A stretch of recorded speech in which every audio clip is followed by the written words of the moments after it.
meeting of the South Bay Board of Finance is called to order. Please rise for the Pledge of Allegiance.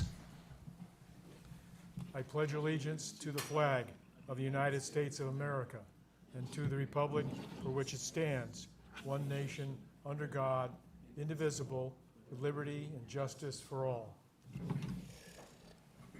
First order of business is seating of alternates. Do we need to seat alternates? One, no. We have 1, 2, 3 full members for Democrats, and we have 1, 2, and Mr. Kelly is in the process of signing up, so we have a full load of 6. Hey, John. John, sorry. We have Matt Zinzi, our IT director here, and he gave a presentation to the Board of Selectmen, and we were hoping that we could end the new business, his presentation. As part of public comments, or do you want to do that before everything, or No, we can do it under a new business.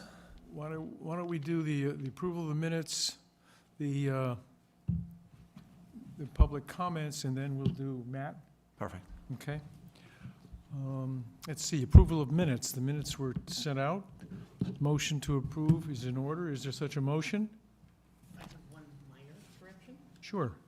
It lists Creative Independence, and I believe the company, I know it's a small difference, is Creative Independence with a T. Yes? We'll make that correction. Is there a motion to You hate approve? independence. The chair needs a Why do you motion hate to approve the minutes. Somebody? Okay, I'll make a motion. Thank you. Pass it Is in. there a second? Second. Thank you, Second. Tom. Thank you, Jack. All those in favor? Aye. Opposed? Aye. Abstaining? I'll abstain, I wasn't here. You abstain? Yeah. All right. I think, so, opposed? We have 1 abstention, motion passes. Let's see, Dan, your preference, should we do public comments, or do you want to do Matt first? I think we could do public comments first. We can do public comments. We never have the public here. It looks like someone might want to speak. So if you would like to speak, please come up. Please keep it to 3 minutes, if you would, please. Thank you. Identify yourself, where you live, and the floor is yours. Green light? Push to. Got to press the, Yeah. So, thank you. I don't normally speak. I've never been to one of these before. However, I saw the agenda tonight and I felt compelled to come and just say a few words. So my name is Carter Communell. I live in Southbury, Connecticut, Plaster House Road. I've been here for 20 years. I also happen to be a software engineering leader for a large multinational corporation focused on enterprise-wide systems that that are designed for security in regulated government facilities, DoD, DHA, etc. So I'm here to talk about the flock cameras. My concern isn't so much the cameras themselves. It's how that data is stored and then made available by various AI tools, and the types of data that is stored, the length of storage. So essentially, every passing vehicle by one of these flock cameras will be identified, and metadata about that vehicle will be stored. Much of the time, overwhelmingly, these will just be innocent travelers, fellow, Southbury citizens. I would also like to say that I'm in favor of providing our law enforcement the tools necessary to fight crime better. And it's not necessarily the cameras, it's how the data is stored. No large database is immune to insider hacks, mission creep, or just misuse. It's just not possible. With the AI tools that we have today, it will make it amazingly easy to search and collate all of this data. Once the data exists, you can't uncollect it. It's there. And the private company that implements this will have policies in place to remove it after a certain period of time, but it will still be possible to retrieve some of this data, even delete it. I believe the town would be much better served with a local CCTV system that is controlled and owned by the town and placed in, areas where they can be most effective. Public parks, pointed at buildings that we don't want vandalized, things of this nature. With our own local policies in place, not a third-party company implementing the policies of how that data is stored, accessed, and shared. So I asked the board to consider who owns the data once it's been stored, and how is the policy to make that data available being decided. So thank you. Thank you. Next comment?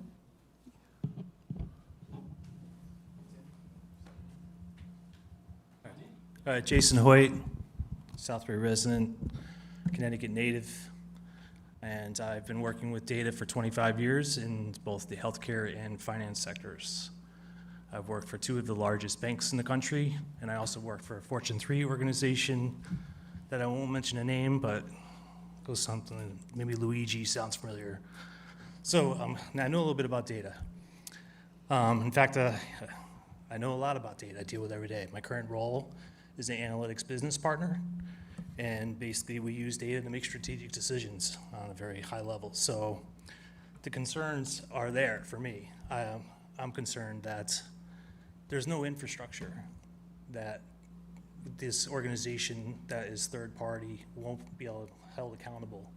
How do we know if they're storing it in the cloud, there aren't any back doors to it? Who's getting into that data? If it does get out and it doesn't get leaked, how do we know about it, right? I mean, we hear about all data, data breaches and social security numbers and so forth. Then we hear about those because there's a $25,000 fine for each one.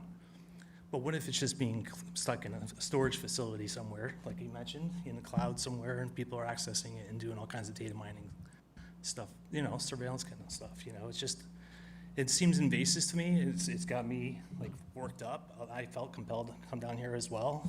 I don't condone it. I'm totally against it. So I think there's a lot that needs to be sifted through. I think even our dependencies, if it's shared with the police department, who are they sharing it with? Do they have NDAs? Do they have any type of, accountability in this? And from what I understand, if it does go to the police department, they can share it with over 6,000 other police departments and federal agencies. So these user end agreements need to be looked at with a fine tooth and comb. And we need to have attorneys involved to look at that and make sure if we do it, we get a CYA big time. All right? Because it's us. It's our data. It's our privacy.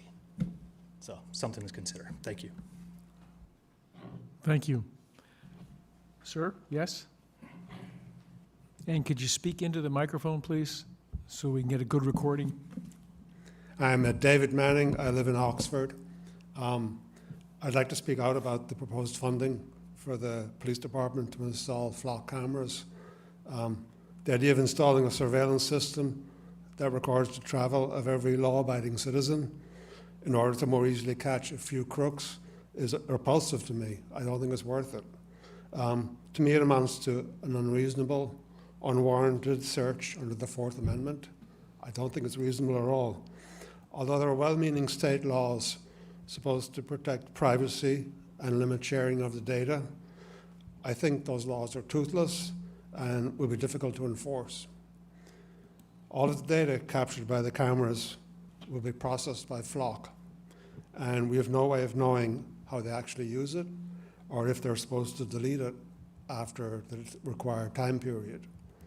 We have no control over that. I watched the Board of Selectmen meeting online where the camera proposal was presented. I got the impression that there were not a lot of people, public, present at the meeting. I only found out about it through an article in Voices. I think most residents don't know what's in store for them. Most people in Southbury have no idea that this is coming. But I think they should be allowed to make an informed choice. an informed decision on what's a very serious matter.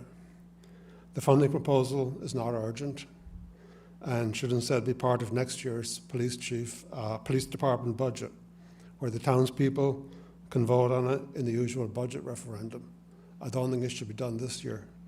So I'm asking the Board of Finance to deny this request for funding for the flock cameras. Thank you. Thank you. Any other comments? Yes, ma'am.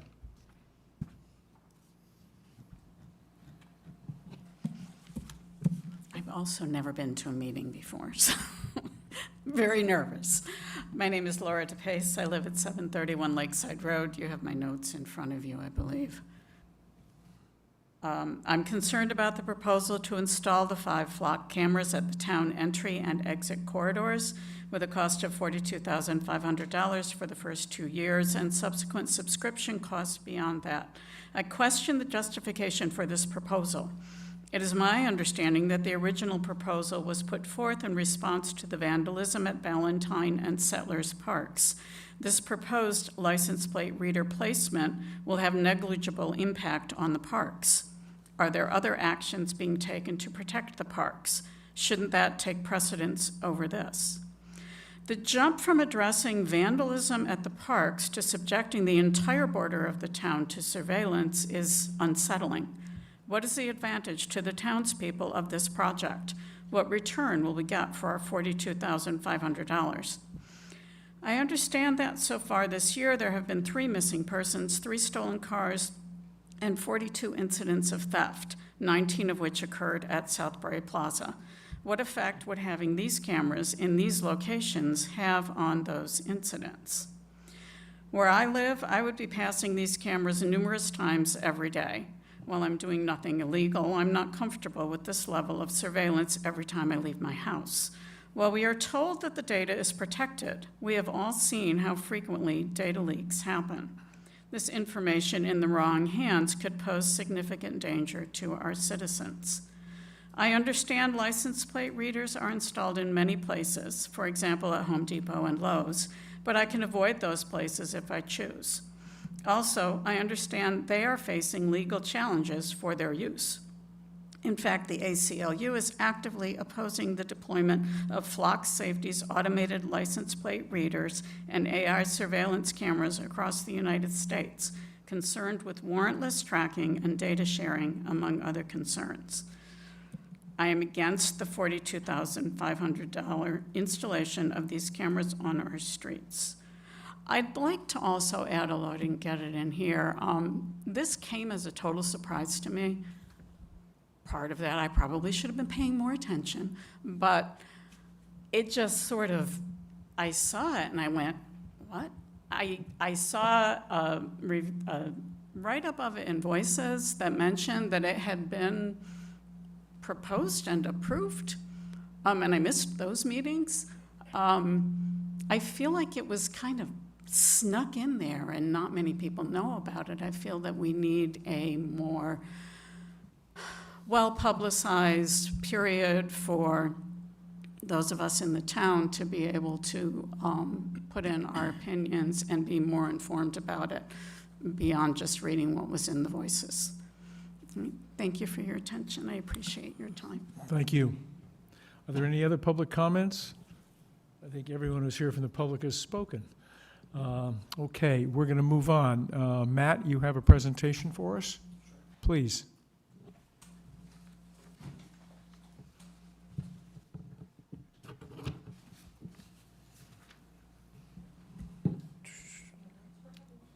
Where is this on the agenda? So where is this on the agenda? Oh, don't we have to do that? Oh. Oh. I remember voting on it. I heard that. I was negotiating. That was my issue. Oh, well. I don't care.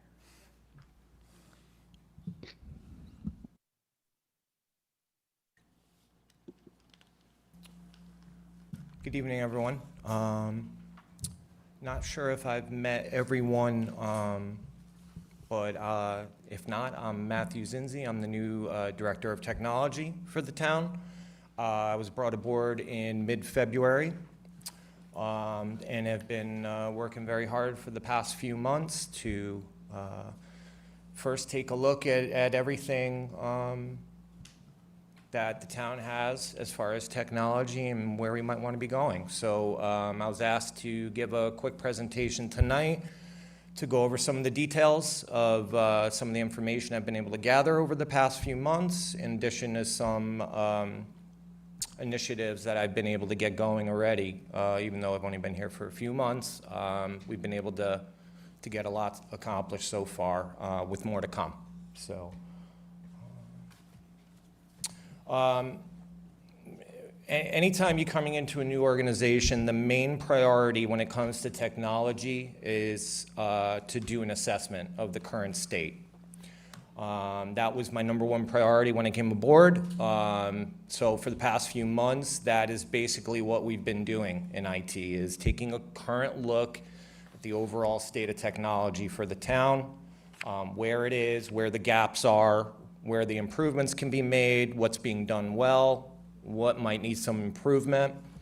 So I'm going to be touching on some of those areas today, as well as you know, some good stuff that we've been able to get kick-started as well. So it's not all bad news, I promise. So basically, one thing I want to point out, when it comes to the overall technology for the town, there's really three main areas. There's what I call the town hall network. That consists of the town hall, along with Public Works, the senior center, the animal control building. Separate from that is the police department network. And then a third area is the library. Everything I'm going to be talking about tonight is not involving the library. Due to the flood and what happened at the library recently, their infrastructure is actually in pretty decent shape, because a lot of it was replaced somewhat recently. So most of what I'm going to be talking about tonight is specifically regarding the town hall network and the police department network. So quick overview of the networks. The town hall network, we have about 125 mailboxes / users, you could call it, with about 80 or so workstations, combination of desktops and laptops, and about 10 servers. One thing that's become very apparent in doing the assessment that I've been doing is that the technology all across the town is extremely outdated. Over 85% of the workstations are over 8 years old.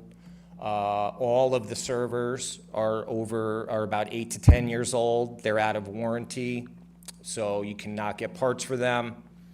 The vast majority of wiring in the town hall building is pretty old, including the wiring that's used for the phones.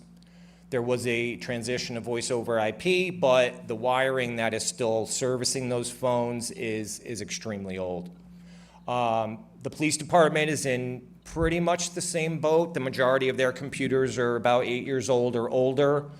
A few of their servers, due to the transition to the dedicated police department, are on the slightly newer side, but the majority of them are still on the older side. And all across the town, the network devices that connect everything together are all over at least 10 years old, which is way more than the expected lifetime for that type of equipment.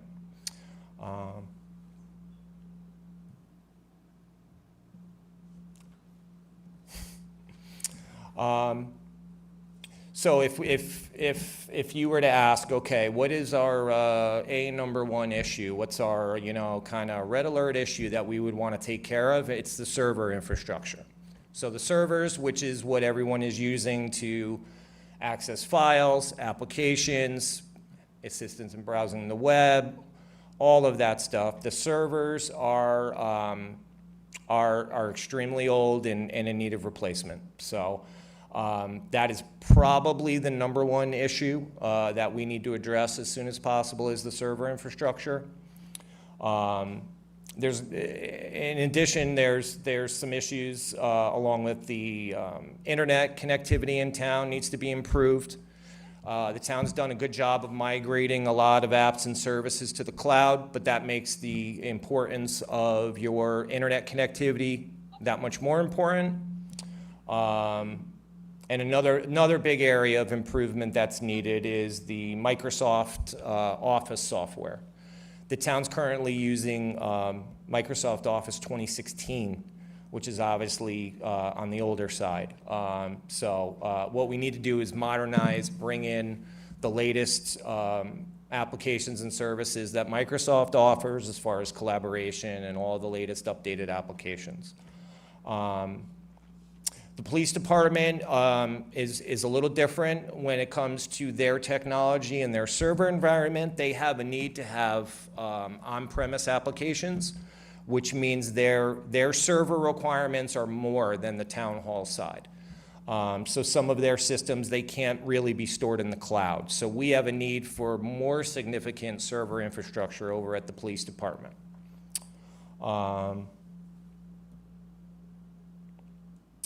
So if we're looking at priorities, that's my number one list of priorities, is the modernization of the overall network infrastructure. Now that encompasses the server infrastructure, the endpoints that all the employees are using. That is also including the network devices that connect everything, and in some instances, the wiring as well. Unfortunately, a lot of these areas, I think, have been kind of left to be ignored for a while, and now I think is the time that we need to start addressing it. So in addition to hardware, everything I've been discussing has been hardware, physical, infrastructure. There is the application and the licensing and the software side of things, which is just as important, if not more important. It's a significant portion of the IT budget, is the yearly renewals for the various applications that the departments utilize. So in addition to reviewing all of the hardware infrastructure, a big emphasis of mine has been on reviewing all of the software packages, licensing, yearly renewals. There's a couple of dozen that the IT department is responsible for. Basically looking at every single one of them with a fine-tooth comb, seeing where we can make improvements, seeing where we can be more efficient, where we could possibly save money, where we could maybe eliminate products or add to certain products. So that's been a big emphasis of mine in this process, this assessment process. And it's really revealed a lot of inefficiencies that were taking place. A lot of it was around certain policies and procedures regarding the IT department and technology as a whole that caused some of these inefficiencies, and they kind of build on each other over time and just get kind of worse and worse. And at some point, you need to kind of put your foot down and resolve it, and that's what I'm going to hope to do. I'm going to go over some of those details in a little bit.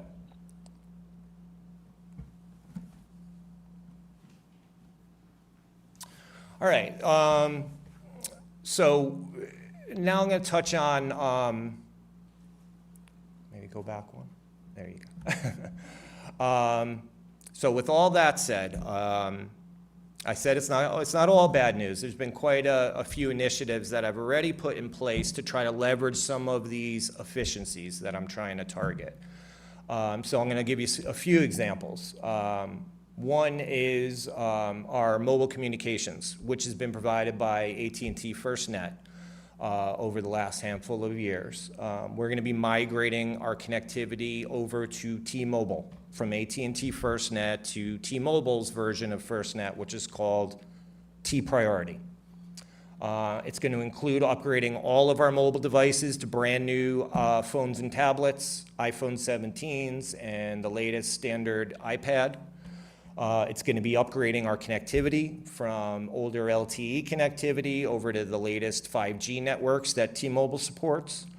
And we're going to be able to condense 5 separate AT&T accounts into a single T-Mobile account for the town, which obviously will be much more efficient as far as billing, finance, administrative overhead.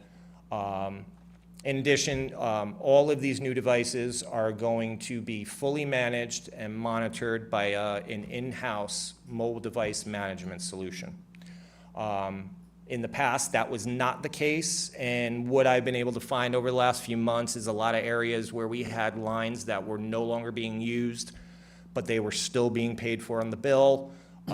Lines that were very, very lightly used that we could, make a decision on that they are no longer needed. Transition certain lines to cheaper alternatives. A lot of instances where we're able to be much more efficient and completely manage all of our mobile communications going forward. A couple of other areas where we've already started to make some headway. We're going to be bringing in-house our critical patching for all of our workstations and servers and all of our monitoring of our network devices. This has been done by a third party for the past several years. That's now going to be done in-house by a combination of tools, new tools we have purchased, and internal IT resources. In addition, a big area of focus of mine was taking a look at our security applications and services.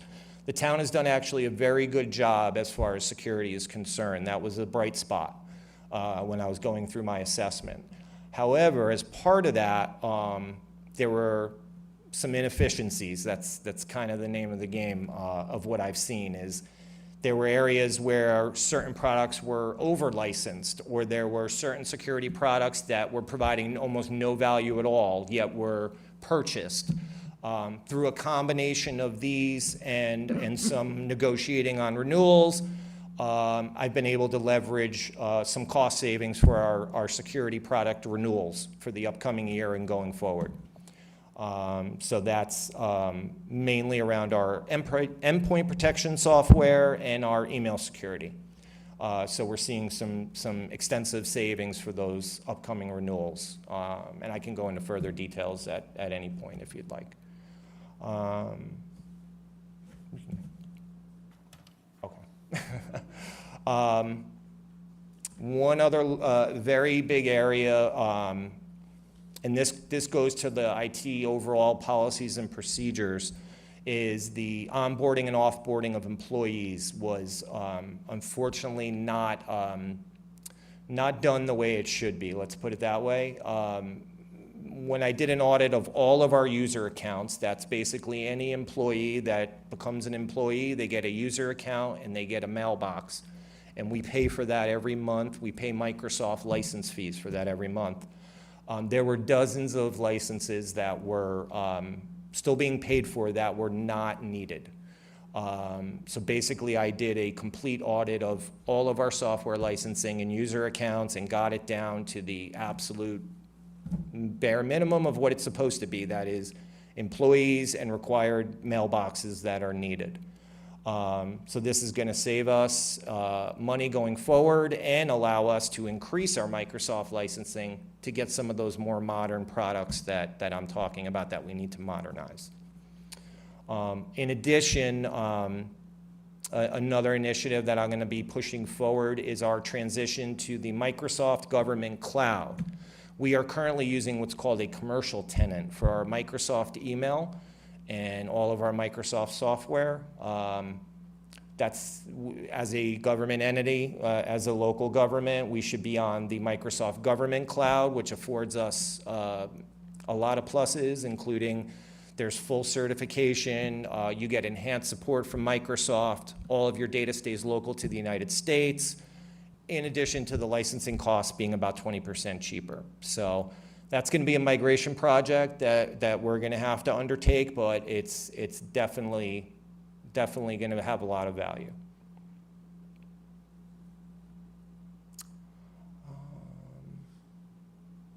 Was that it? Nothing.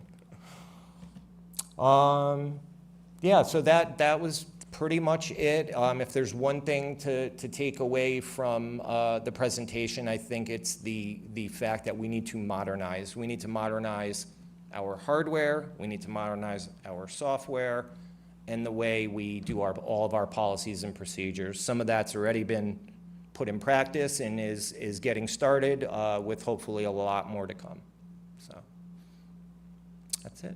If anyone has any questions? I've Yeah, got a I mean, we've couple- I'll start with a couple of quick ones, if I might. There are no numbers attached to your report.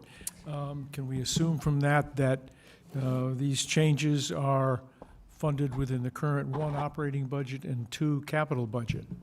So, well, let's take some of the yearly renewals. So those are going to be for the upcoming, the 27 budget, the operating budget. So let's set aside the infrastructure and costs for those. Those renewals, obviously, the majority of them were due June 30th at the end of the budget year. So basically, over the last couple of months, is what I've done is take a look at every one of those, say, do we want to continue with this product? If yes, what can we do a little bit differently? Can we tweak the licensing? Can we tweak some other parts to maybe renegotiate the contract? If that's the case, that's what I did. And then that will be renewed for the upcoming budget year. If the product, in my opinion, is no longer warranted, then I would look for an alternative product at hopefully a cheaper price. Let me ask the question a different way. Go ahead. You've talked about several cost savings. Yes. Will you be able to implement what you're doing within our budget structure? Yes. Thank you. Yes. That's good On enough. the, let's On say the on the operating budget. software and licensing side. On the operating budget. Yes. So As John, far as the I think to give an answer from a financial perspective is all the software we're talking about is budgeted in the current operating budget. In the IT reserve budget, we have about $170,000 as of June 30th, and we're going to put $52,000 in on July 1st. So if we look at these projects as a whole, they're all budgeted in that IT reserve budget. Now, is there enough funding to do servers and software, and computers and things like that we're going to have to see over time if there is? But as of right now, I think for the next 2, 3, 4, 5 years, yes, we have enough funding in our capital reserve to cover the projects that Matt wants to do. That's excellent news. Thank you. I asked Dan a question.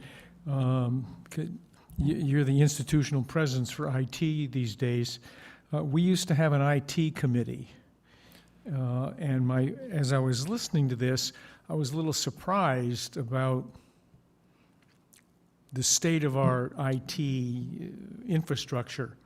And I think the Board of Finance had always relied on this committee of volunteers with expertise in IT stuff to make sure that we were on the cutting edge of doing everything right. Can you comment on the IT committee and why? Yeah, the IT steering committee I think it was about 3 or 4 years ago, it kind of just fell away. Like the members stopped coming to meetings, and we made an effort to get it back together. 2 of the members passed away, and there is on the website there is still a standing IT steering committee. We just don't have enough members right now. So if anyone here that is an IT person would be interested in coming work for the town, or on a volunteer basis, we'd love it, because I think it was helpful to have that committee when we had it set up. Thank you. And we had some really amazing people in IT that was on that committee. Any other members of the Board of Finance with questions? Yeah, so, and back to the capital bit, it sounds like a little bit like from reading this, that we stopped sort of progressing continuously at some point in time, right? Going forward, I think it's probably in our best interest, right, to have policies and so that we can continue to progress slowly over time rather than having, one suddenly big Exactly. bang kind of situation, like it sounds a little bit like this is. So what are your plans about that? Yeah, so the typical IT life cycle is about 5 to 7 years, depending on equipment. Certain pieces of equipment take network gear, switches, routers, they can tend to last a little bit longer.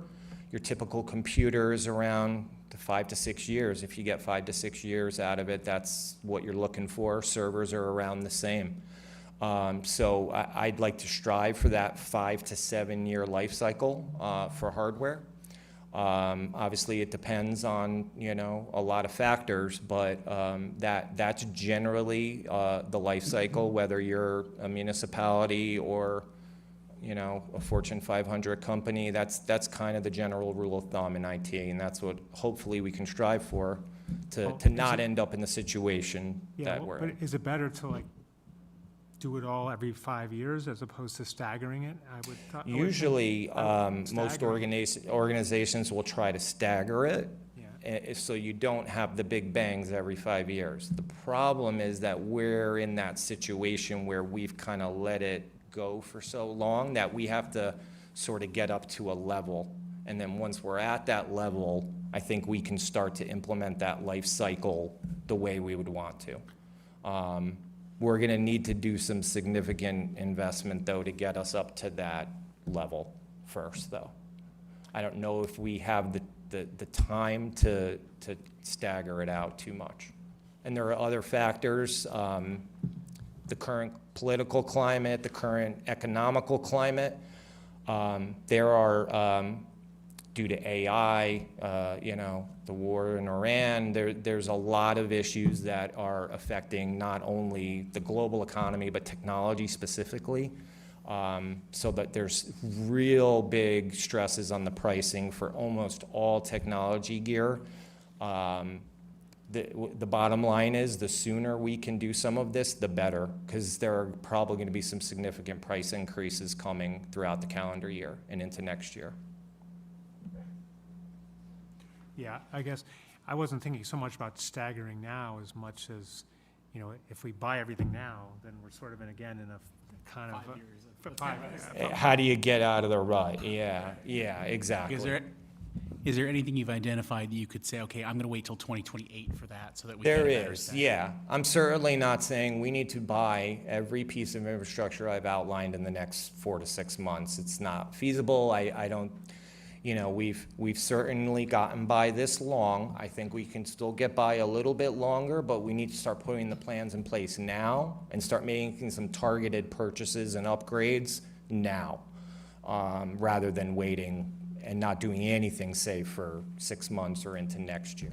And even from the standpoint of manpower, you know, we have 2 people in our IT department. If they're deploying 140 computers, that's going to take up a lot of time on top of all the other IT issues that we have. Exactly. Yeah, that's the other part of it, is we can buy everything we want, but we, you know, there's a limited amount of time for us to be able to actually deploy what we need to. And part of the savings we're looking to do is do as much of this in-house as we can, instead of going to third parties, which has been done a lot in the past. That gets extremely costly.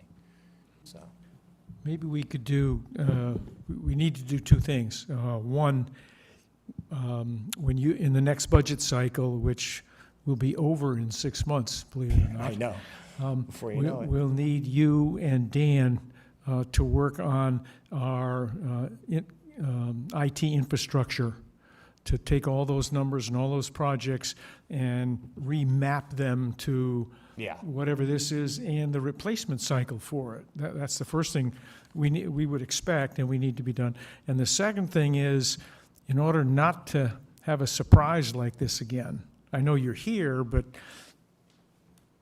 I think the institution of having a committee that meets quarterly of really knowledgeable people to help you and give you cover for the things you say we need to do would be important. So hopefully, Dan, whoever's running the IT thing, we could get that committee going again, so Matt would have the support he needs to justify what he's going to come up with.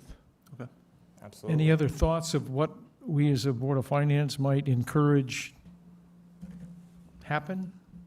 Steve? I just had one quick one, Matt, when you were talking about some of the unused accounts or things like that, and you said it was onboarding and outboarding, et cetera. Is that a communication issue between HR and IT? You know, is that something that is a simple fix for the future? How does something like that happen, that we have people who leave but Yeah. unaccounted for?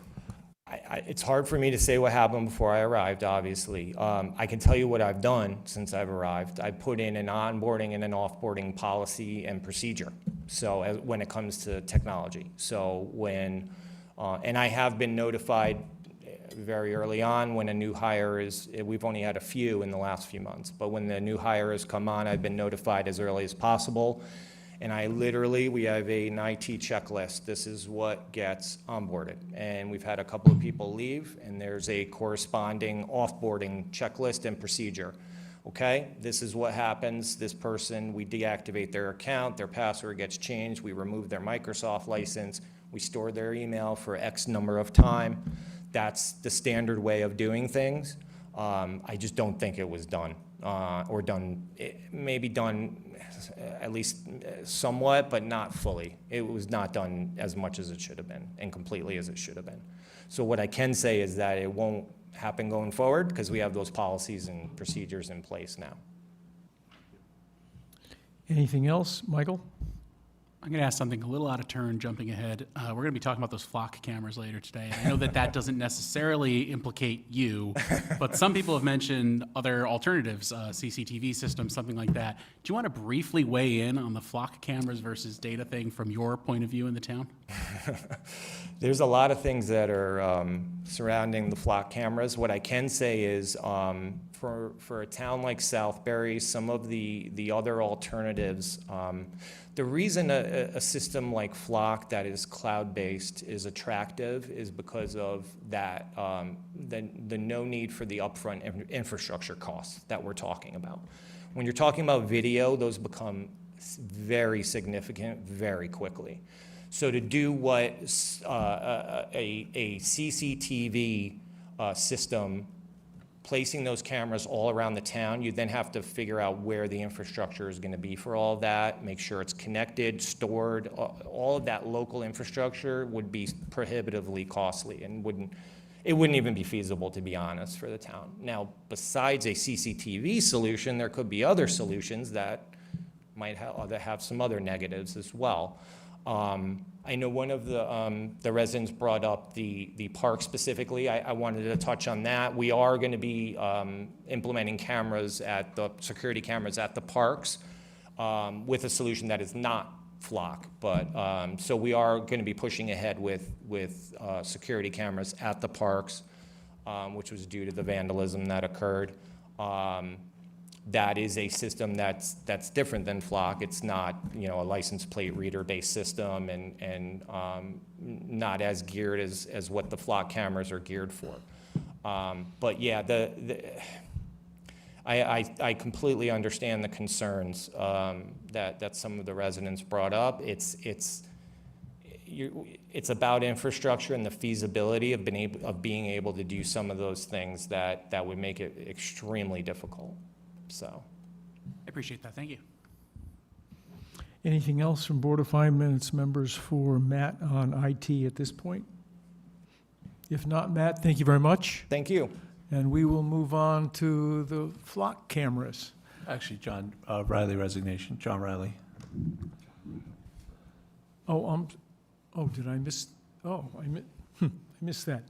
I got a phone call from John Riley, a 15-plus year member of the Board of Finance, a couple of weeks ago, and his mobility is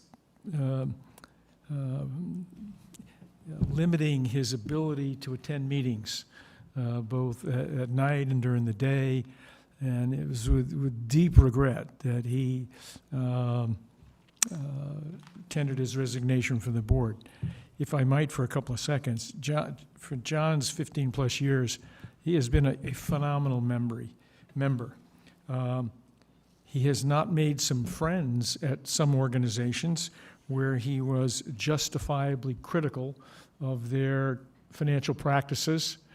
And he was able to, after a period of time, actually cause some changes to be made to make fiscal practices better at organizations that the town truly cares about.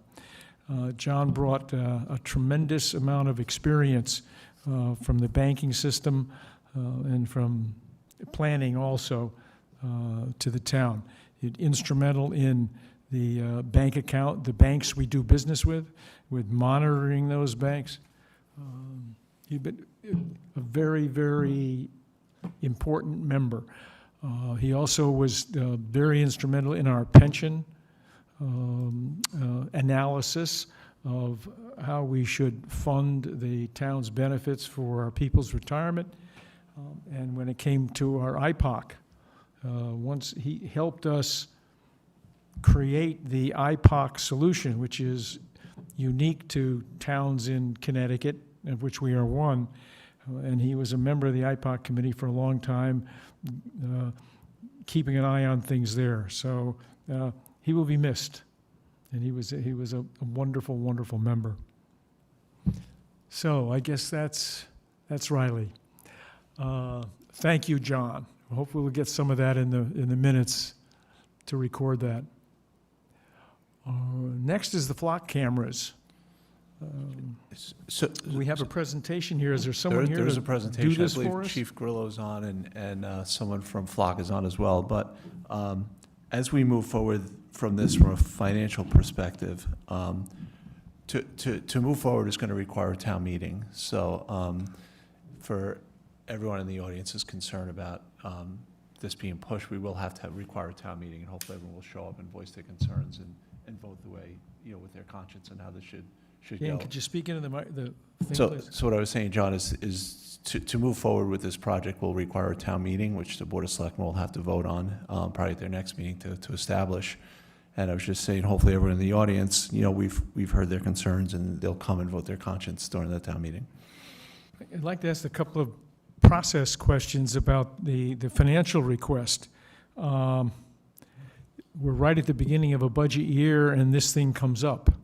Can you share with us why this didn't get in the budget process for next year? Yeah, this came after we went through the budget process. So how this came about is when we were looking at the cameras for the vandalism in the park, I think, was it Chief Grillo that came up with the flock cameras? To put the flock cameras in the parks, to put the cameras in the parks for this vandalism issue. However, as we look at our purchasing policies, the cameras that we're putting in the parks right now were a considerable cost savings as opposed to flock, and they were qualified because they're in every building in Town Hall, and they're in the transfer station. So we ended up going with those cameras at the park.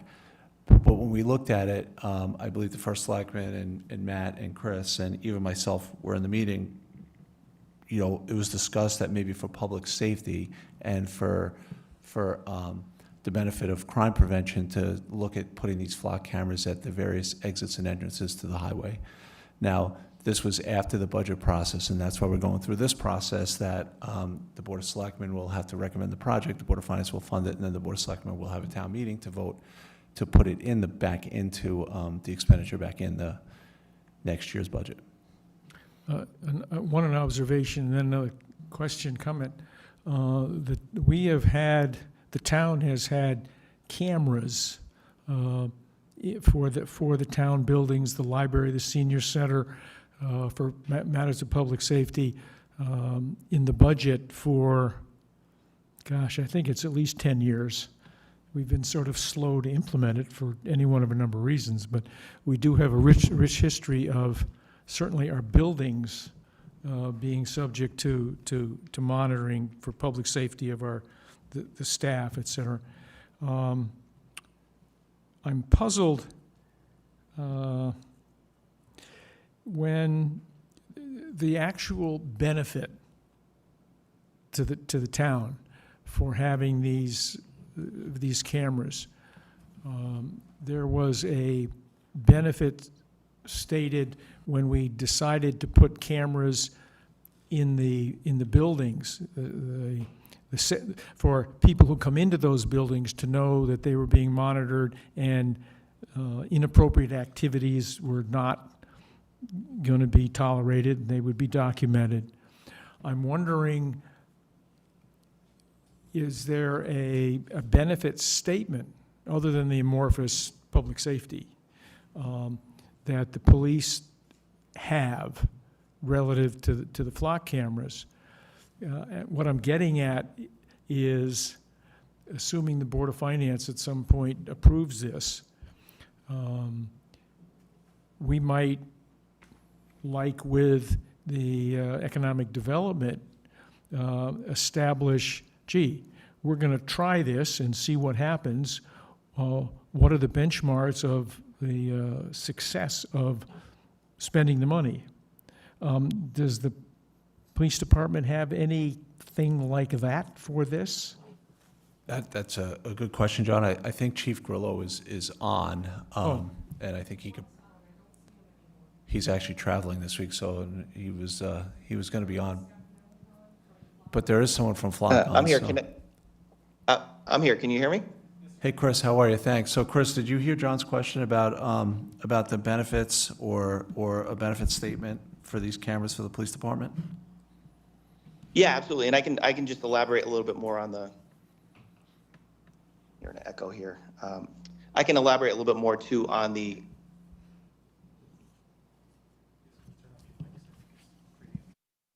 People are going to have to mute themselves so they don't have that echo.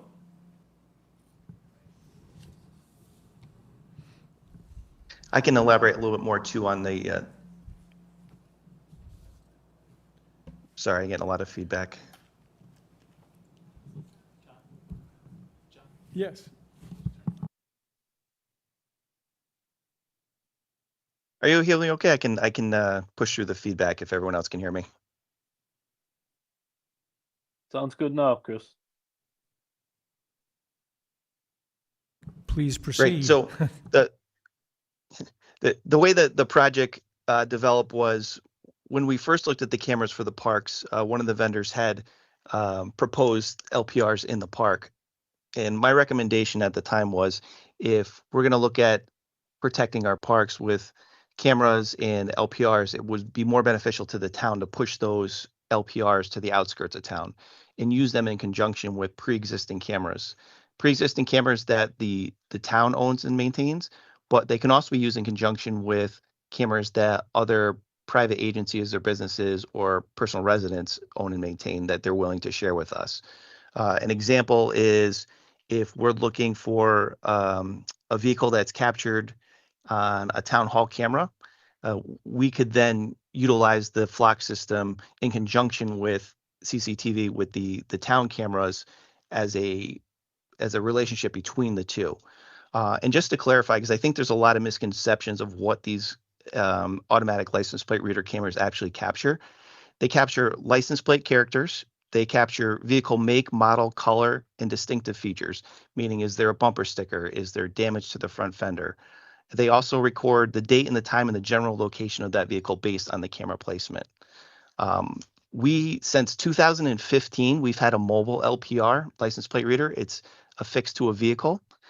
And 2021, the Board of Finance approved a capital purchase for us in the budget to upgrade that. So for the last 11 years, we've had a mobile LPR. So LPR technology is not new to the town of Southbury.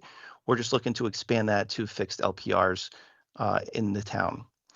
Secondly, just to address some of the other transparency items that had come up, the state of Connecticut just passed law dictating the privacy concerns or addressing some of the privacy concerns with these cameras. One thing that they did is they set the data retention limits to capped at 21 days. So that means at the end of the 21 days, we cannot access the data unless it's related to an active investigation that we've then seized it as evidence. But after the 21 days, it's now law that we cannot access that data. There's prohibitions about where it can be placed. There's prohibitions about who it can be shared with. We can only share it with contiguous states. That means if it's Mass, Rhode Island, New York, we could share data if we have an agreement. Outside of that, the state law now prohibits that. And annual reporting and policy adoptions. These are all things that are covered in the new state law that passed. And sorry, just to get back to your question, Mr. Michaels, a benchmark is the things that we're looking to achieve with these cameras are the solid benchmarks, right? So we have a problem with larcenies or stolen cars or car breaks, are we obtaining data that helps with those investigations? Just a couple weeks ago, we had a missing person, and they were thought to be in a vehicle. It would have been extremely helpful and very early on in our investigation if we captured that vehicle at a certain point in Southbury. However, we did utilize the flock system by contacting another agency that we thought that person might have traveled through and asked them to check, can you please see if you've captured this vehicle? We're looking for a missing person. In fact, they did and reported to us on a date and time that did travel through their town. We knew that they were in a vehicle traveling through that town at that certain date and time, which did help our investigation. However, it took us a little bit more time to get there. And we were just fortunate enough that we had information that they may be in that town, and that town did in fact have flock cameras as well. And I'm using Flock. There are a couple other vendors that do license plate readers, but the agency that actually assisted us was a Flock agency. I have Joe DiStefano also on the call, and I mean, he could speak a little bit more to it, but there's somewhere over 600 flock cameras that are deployed in the state of Connecticut, and I think it's about 47 different agencies that have the subscription for flock. Hey, Chris, sorry, it's Dan. Just a quick question that someone had asked me.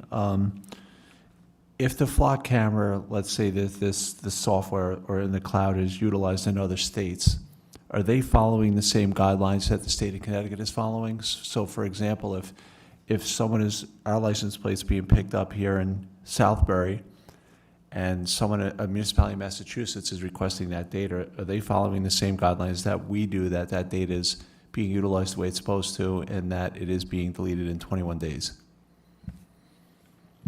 Yeah, so Joe, would you be able to specifically just explain how that data sharing is monitored and also with the audit trail and everything?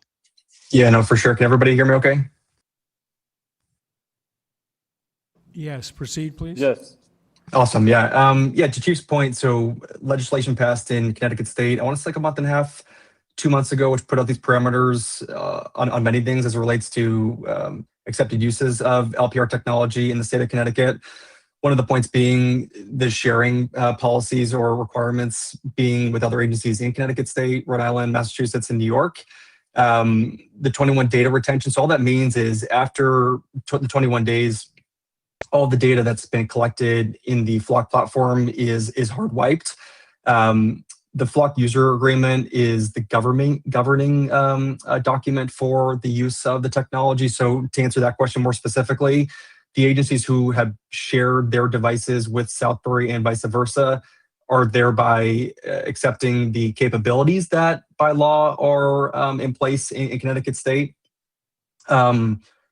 Just to make very, very clear, it's up to the town of Southbury and Southbury Police Department to determine how you all want to share as an entity. If you share with nobody or with everybody in the state of Connecticut, that's completely up to you. You can change that however you see fit over the course of time. And then beyond that, too, back to Chief's point on the auditing capability, what doesn't go away is the auditing, or excuse me, is the search data. Excuse me. So the search reason, investigative reason, the date and time stamp associated with the respective search inside the system, that can be audited for the lifetime of the Flock contract.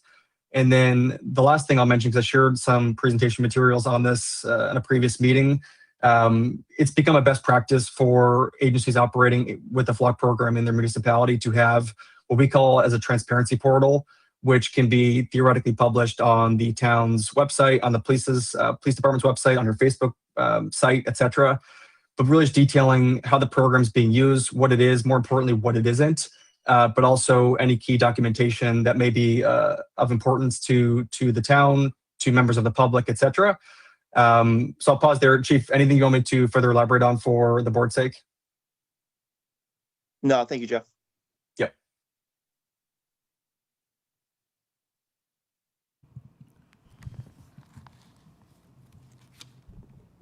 Steve, questions from members of the Board of Finance? Yeah, I had a few, I guess, both for Flock as well as the first selectman and the police chief, if that's all right. Gentlemen, you kind of started talking about this and maybe sort of answered it, so I apologize if I didn't understand. But if the default data retention for the system is 30 days, but having said that, Connecticut law says no more than 21, so how easy is it to configure? Is it simply just software management to reconfigure the system so that the default is 30, but it complies with our law? I can take that. So the new default data retention for any Connecticut State customers is 21 days. So theoretically, when you guys come on board to Flock, execute our contract, and we activate your account, it'll be 21 days. If that law changes, say down the road to anything less than 21 days or more than 21 days, we'll work with my team internally to correct that and fix that setting, inside the platform. Okay. And then I was looking at the map here, and so obviously living in town, I know the intersections, but I'm trying to think about what's there at these intersections, because correct me if I'm wrong, but the install pricing assumes existing infrastructure like poles. So none of these locations are they DOT poles? Would that add to the cost, or is this all already accounted for? Yeah, Chief, I can take that as well. So these are DOT poles, what we just call like our advanced pole. I think it's like our MASH break. So DOT has certain requirements on the pole types that are in their right of way. All these 5 locations are in Connecticut State DOT. But to be very transparent, yes, there's a special pole that's required for these installations, which is a slightly more expensive pole than our standard pole. Okay, so the cost we're seeing here in this proposal, though, that is accounted for, or once we, if we were to go forward with this and call the state of Connecticut, they're going to tell us, well, you have to kick in a little extra for these special poles? Nope, no, everything's already outlined here as part of the installation cost on visual number 12. Okay. Chief, thanks for joining us. A couple questions. It seems like a lot of this would rest on the police department's shoulders. Who in the department would have access to the system? I assume you would have to put in place some kind of policy governing when and how officers can run a search, or is that something that comes with this? They give us everything in a box plus a draft policy we could use. How would that work? That's a great question. So like I said, we already have a mobile LPR, so we already have policy. In addition to us having policy, it's state law that we have to have the policy in place. So just like any officer having access to it now, we would give those officers access to that tool. If we're going to invest in this tool, I would want everybody to benefit from it, not just, certain selected officers. Okay. And so given that we already have this, looking at the presentation here, I see that there's a slide about Newtown. And if you look at the Newtown slide, it shows that their data is being shared with like dozens of out-of-state departments. Since we already have this, does Southbury already have a sharing list? Does it ever get reviewed? How often does it get reviewed, or you just manage that administratively? Correct, because we are not tied into a system, so we're not, the mobile LPR is affixed to a car driving around. It's not a fixed LPR like where you drive by it, right? So you don't have to share any of the you don't share any of the mobile LPR data? That's not a concern currently?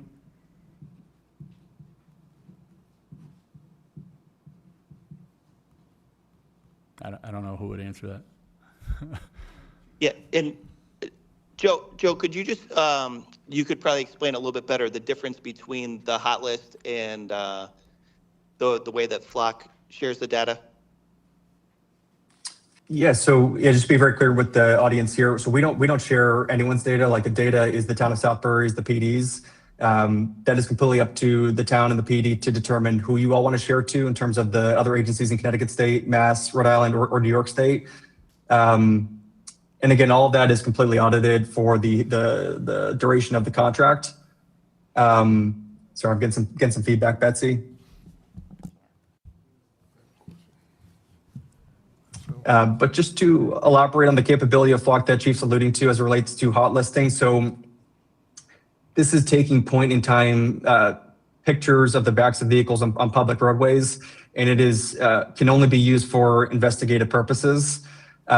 the terminology hot listing, there's a slide, a couple slides previous that we can use for things like make, model, body, color, unique descriptors of the vehicle, such as a bumper sticker. We can use those characteristics to run an investigation, have a vehicle of interest, and then basically get alerted when that vehicle matching that description enters into, say, your jurisdiction or the jurisdiction of a neighboring entity that you've been shared to, so that the police department can take appropriate action from there. Beyond that, too, there's some underlying. Excuse Oh, go me, ahead, Tim. Joe. If board members can please turn your mics off. There's a lot of feedback coming over. I think it's coming from your mics not being muted. Thank you. No, they're all muted on our end, Tim, so it's got to be on somewhere on outside. Let me try Seemed again. like it's stopped. Oh, I think I'm good. Yeah, so I was just going to say, as it relates to hot listing, I mentioned the vehicle characteristics that the cameras take of the vehicle when it passes by it. The hot listing is, again, hey, there's a vehicle of interest, let's just say for a larceny or a missing persons case. The police department would then have the opportunity to hot list that vehicle, which just means when that vehicle matching those descriptors enters into the jurisdiction, the police department will get an alert on their mobile device, their desktop computer, or their MDTs inside of their cruisers. And then beyond that, too, there's other alerting that can take place, such as through our integrations with FBI, NCIC, or the National Center for Missing and Exploited Children. If a vehicle on that respective database enters into your jurisdiction again for an investigative purpose, the police department will get a respective notification. Chief, was there a question there? Joe, Yeah. Joe, I have a couple of questions. Sorry. Please, yes, go ahead. Who does the audit? You had mentioned an audit. Who does the audit? And my other question would be, as far as maintenance of these things, if they're damaged, let's say in a storm, who's responsible for the maintenance and replacing of them? And I guess, Chris, one question to you. The one question that Steve asked that I don't know if we got an answer for, the current LPR that we have right now, is that data being shared with anyone?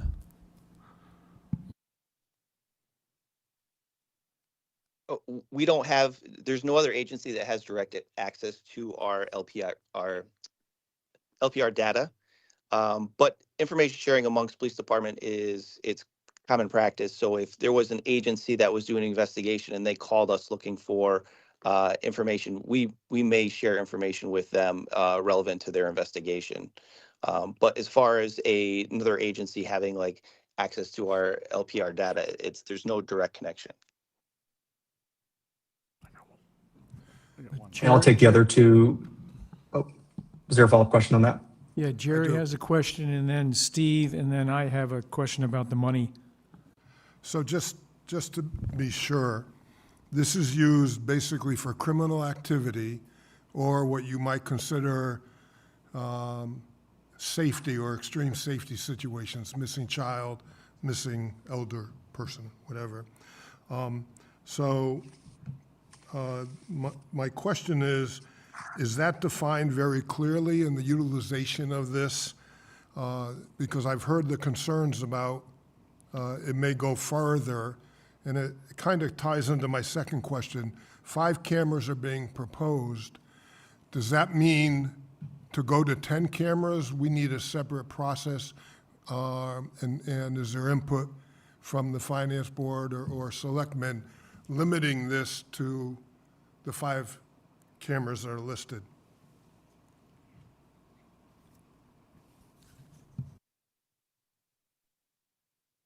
I can speak on the criminal justice part, and yes, any criminal justice or law enforcement related incident. So a missing person, a larceny, a bank robbery, a homicide, anything with a legitimate law enforcement purpose. Anything outside the scope of that is not allowed by policy or by statute.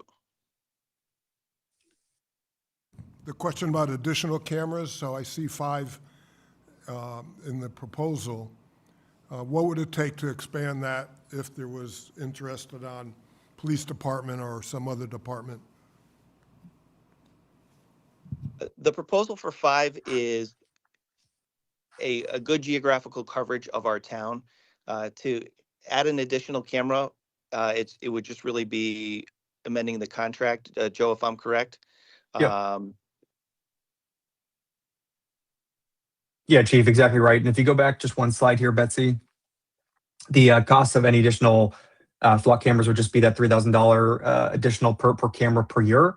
And then we could process that as a simple amendment to the current contract or a new contract to the existing one, whatever is logistically easier for your town. We're happy to work with you on that. Steve, question? Yeah, I get, and John, this may be what you were getting at, because now we're getting to the money, which may be the most germane thing for the board, right? It's a $42,500 total cost, but it says 24-month subscription, right, with an $18,000 renewal after that. So, I mean, we're being asked to fund sort of a permanent operating line, right? Chief, are there any plans in your mind to expand this into the future? And then, I don't know, I know, Dan, we have a little ways to go. You said the town meeting, et cetera, but other than the memo, what would be the funding source and ongoing as far as the budget? How would this be paid for? For future plans, I think that the 5-camera deployment right now really covers us. But it's an option, right? If we need to explore it, but that would be on me, right, to come back to the Board of Selectmen and the Board of Finance and justify any additional purchases. Without justification.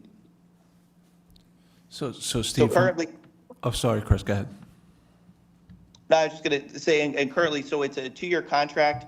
After the 2 years is up, there's a 30-day opt-out clause. So at any time we want to terminate that contract, we give Flock 30 days notice. Flock will come in at no cost, and they'll remove all the equipment as well. So that's part of the agreement, that if anytime we terminate, they will come in and do the removal as well. And Joe, I think there was another question too as to damage. If any equipment is damaged, who is responsible for the repairs? Yeah, Tim, thank you. So we perform ongoing maintenance on the devices. If a camera ever goes offline, we actually get notified before the PD will even know. So we can take appropriate actions either through virtual troubleshooting or coming out there in the field to remedy it. We have a whole maintenance schedule in terms of outlining what is and what is not included in terms of like what would cost the town versus what would be covered by Flock. An example of a weather-related incident, say a tree falls on a camera, or I don't know, fill in the blank, a terrible snowstorm impacts the infrastructure in any way, shape, or form. That's on Flock to come out there and either put in a new pole or a new camera or a combination of the two for no cost to the town of Southbury. But again, if a camera ever goes down for whatever reason, it's on Flock to come out there and replace it. Not somebody within the town or someone in the PD. It's on Flock. Same goes with the installation process as well.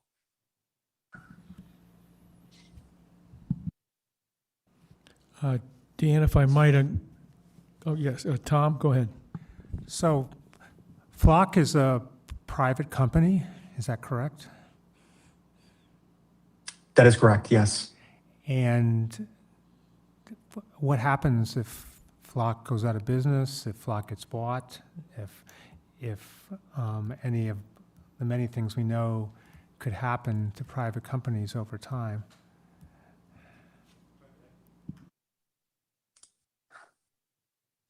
You're asking just in the context of like what would happen to your devices or your data or a combination of the two? What would happen to the data? What would happen, what would happen to the system? Either if Flock went bankrupt, if Flock was bought, if, I don't know, like this is a kind of bad example, but the sort of 23andMe kind of situation always lurks in my brain about a lot of data being in the hands of a public company that could be bought or go out of business, or what's your thinking on that? I can't really speculate too much. I'm not in a role of power that I can foresee kind of what Flock's plans are for a couple of years from now, the next decade, et cetera. But as it relates to like this 2-year agreement, it's the town of Southbury's right to decide whether or not you want to renew or not renew with us as it relates to your current needs for the technology or, any potential concerns you may have on its continued use of it.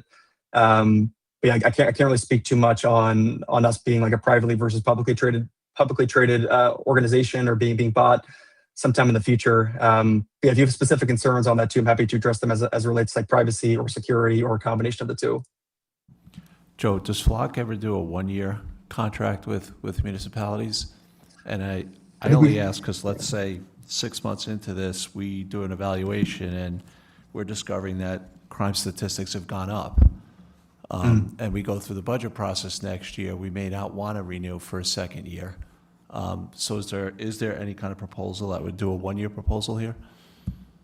So I've been at Flock now for a little over a year and a half. Our standard is the 2-year contracts. I would need special approvals for my finance leadership team to entertain something like that. I can't make any promises, but again, this is like the lowest contract term I'm able to get approved. I have municipalities that enter into as many as 5-year contracts.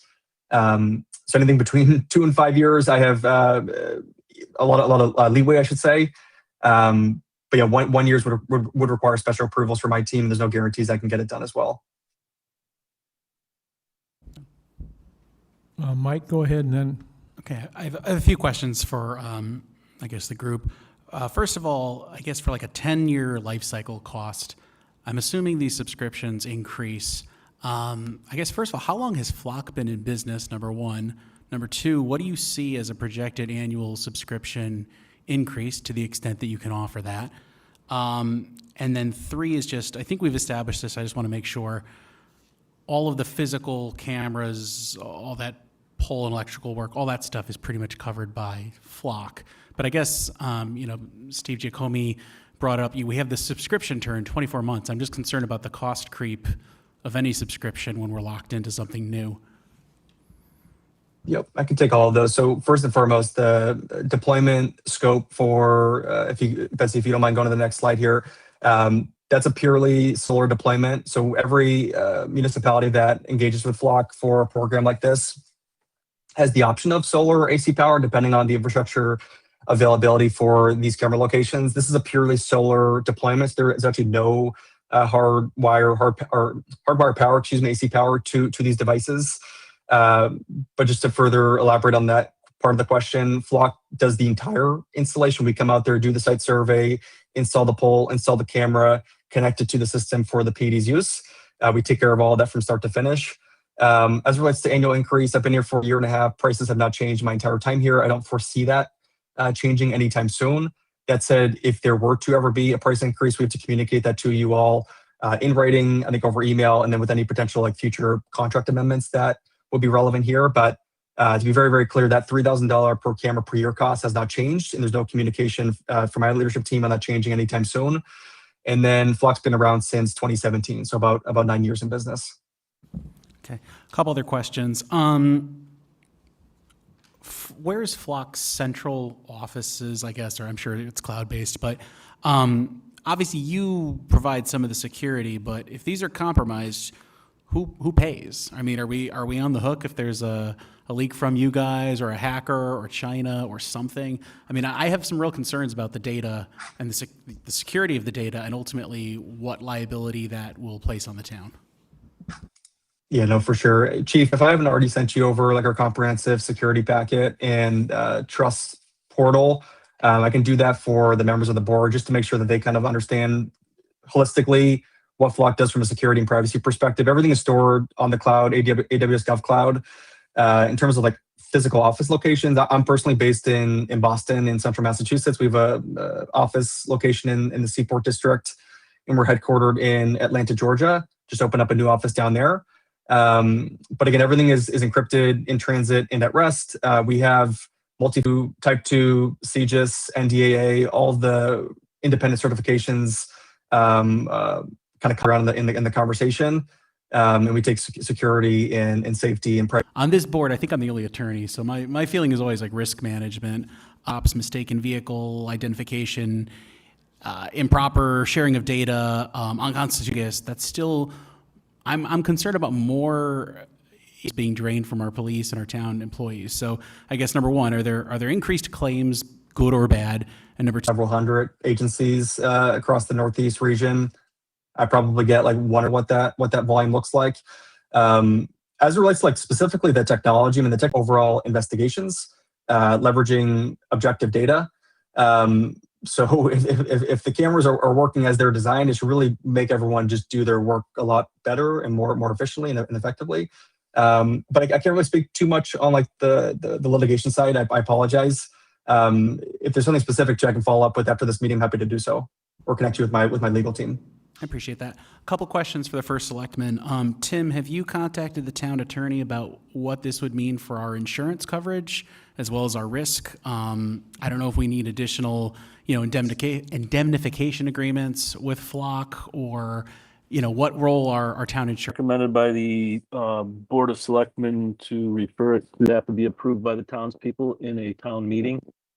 So no. Will do. And final question, I think, I know I've asked a lot. This is for Chief Grillo. Every dollar, spend $42,000 more on law enforcement. I'm looking at these slides. Obviously, I think you referenced Newtown did it, and we can call up them, and that's great. So I guess my question to you is just, where in your list of department priorities is this, with the understanding that, again, every dollar is sacred? I know you're coming to us with that request, but if there was an opportunity cost where if we expend the $40,000 now and lock ourselves into this subscription, if we couldn't do something else in the future, would that be worth it? I guess, how much is this a priority for you? Thank you. That's a great question.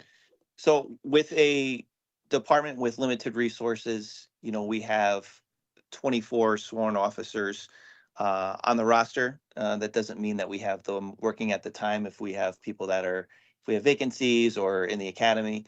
So we have to try and leverage everything that we can to make that officers, we will leverage technology, obviously, to fill in those gaps, right? If we had more officers and there was a car that we're looking for, we could just put 20 officers out in the town looking for that car. That would be great, but that's also not cost effective. It's a matter of leveraging technology and the resources we have to do the job that we need to do, and that's really what it comes down to. Thanks. I'm good. So sorry, I just have a follow-up. I don't think we got an answer to who does the audit. And then my other question is, and sorry if I'm ignorant here, but based on what Michael had said, is the data that's put on these cameras or the information that's pulled, is that data FOIable? Can someone FOI the license plates of people that enter and exit Southbury? And is that, are we required to give that information out in an FOI request?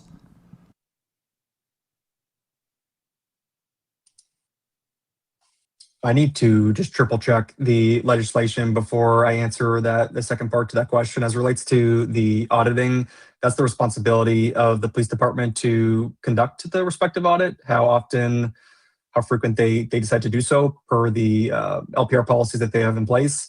But that's not Flock conducting the audit, to be very clear. That's the police department. And then however they decide or determine to disperse that to the town leadership, such as this board, is completely up to them. But again, all that data that's available for an audit is permanent as part of the Flock contract with Southbury. I've got a couple of questions and a suggestion. I'm looking at the numbers, and I can see what makes up the 18,000 in the second year, which is 3 cameras at 5,000, and then the annual one-time Flock starter. And then the first year would be the same cost plus the one-time implementation. Two things. I don't see $42,000 anywhere. What's all that about? John, it's the combination of all of them. So it's the 3250, the 21250, and the 18. So that totals up to. I'm sorry. What adds up to 42,000? It's the total of the one-time install cost, for year one investment and year two investment. It's the total of all of those figures. So year one, year two. I thought the year one was the $18,000 plus the 32.5. Yes. Is not the 32.5 in there twice in the 42? No, the year one investment is actually 21,250, and that's what we'd be looking, because the year two investment we would put in the fiscal year 27-28 budget as a operating line item. I hear you, but what's the 2150 made up of? Let's do it that way, please. 21,250 is 5 cameras at $3,000, the Flock starter, which comes to $15,000, the flock starter of $3,000, and a one-time installation of $3,250. So the 21,000 includes the 3,250 one-time installation the first year. Correct. So the sum of the 2 years is the first year and the second year, which is 39,250. Plus the one-time install cost. The one-time install cost is in the first year costs. So I think the That is correct. 32.5 is double counted. You're right, John, that's a good catch. So we're not dealing with 42, we're dealing with 39,250, correct? 39,250, correct. Thank you. That's one. Two, what is the second line item, $12,000? That doesn't appear anywhere in these costs. Yeah, that's correct. This is included as part of the flock contract because you guys have hit like a certain threshold with the number of devices, which is required to gain access to the ability to share your cameras with agencies outside your jurisdiction, again, in Connecticut State, Massachusetts, Rhode Island, and New York. And that just, we call that essentials, which again just speaks to the ability to share your flock devices in the network of cameras in your state and the neighboring states. If you guys say started with one device, you would be looking at $12,000 additional cost, but because you have over, in this case, 4 devices, that's included as part of the contract, which is why it is zeroed out in the total price. So the 12,000 is a minimum threshold to get into the program, and because we meet it with 5 devices, it's not an issue for us. That is correct. Yes, I just wanted to put that there for transparency's sake, just so you guys knew, yeah, how we put that capability into the program. Thank you. Let's see, I'm gonna propose we do something here in a minute. I'm also gonna propose that, I'm sorry, did Jack have a question? I do. I'm sorry, please, Couple Jack, I'm questions. sorry. Go ahead. No, not a problem. It's tough when you're remote. I liked Michael's question, but I didn't hear a specific answer. So I'd like to ask it a different way, Chris. Suppose, we have a budget for this year. Suppose we said you're welcome to invest in this technology if you think it's the most important thing in front of you, but you still got to live within the already established budget. We're not going to go to the taxpayers for a supplement. What would you give up? Or would you say, it's not that important this year?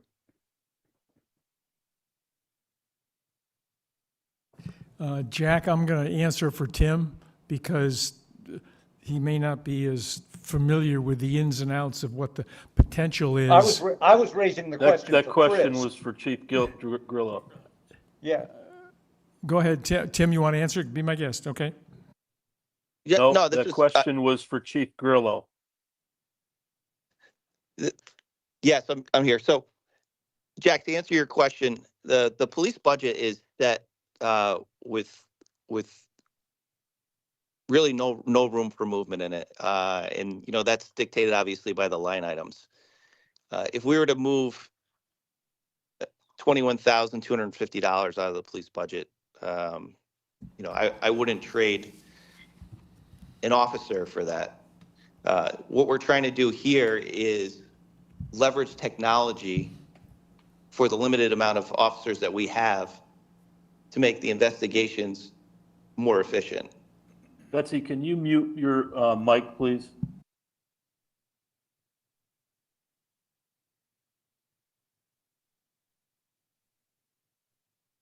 Are we waiting for an answer for something?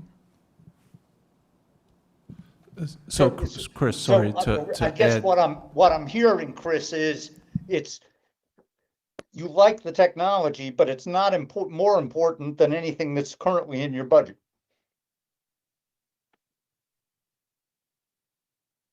The budget,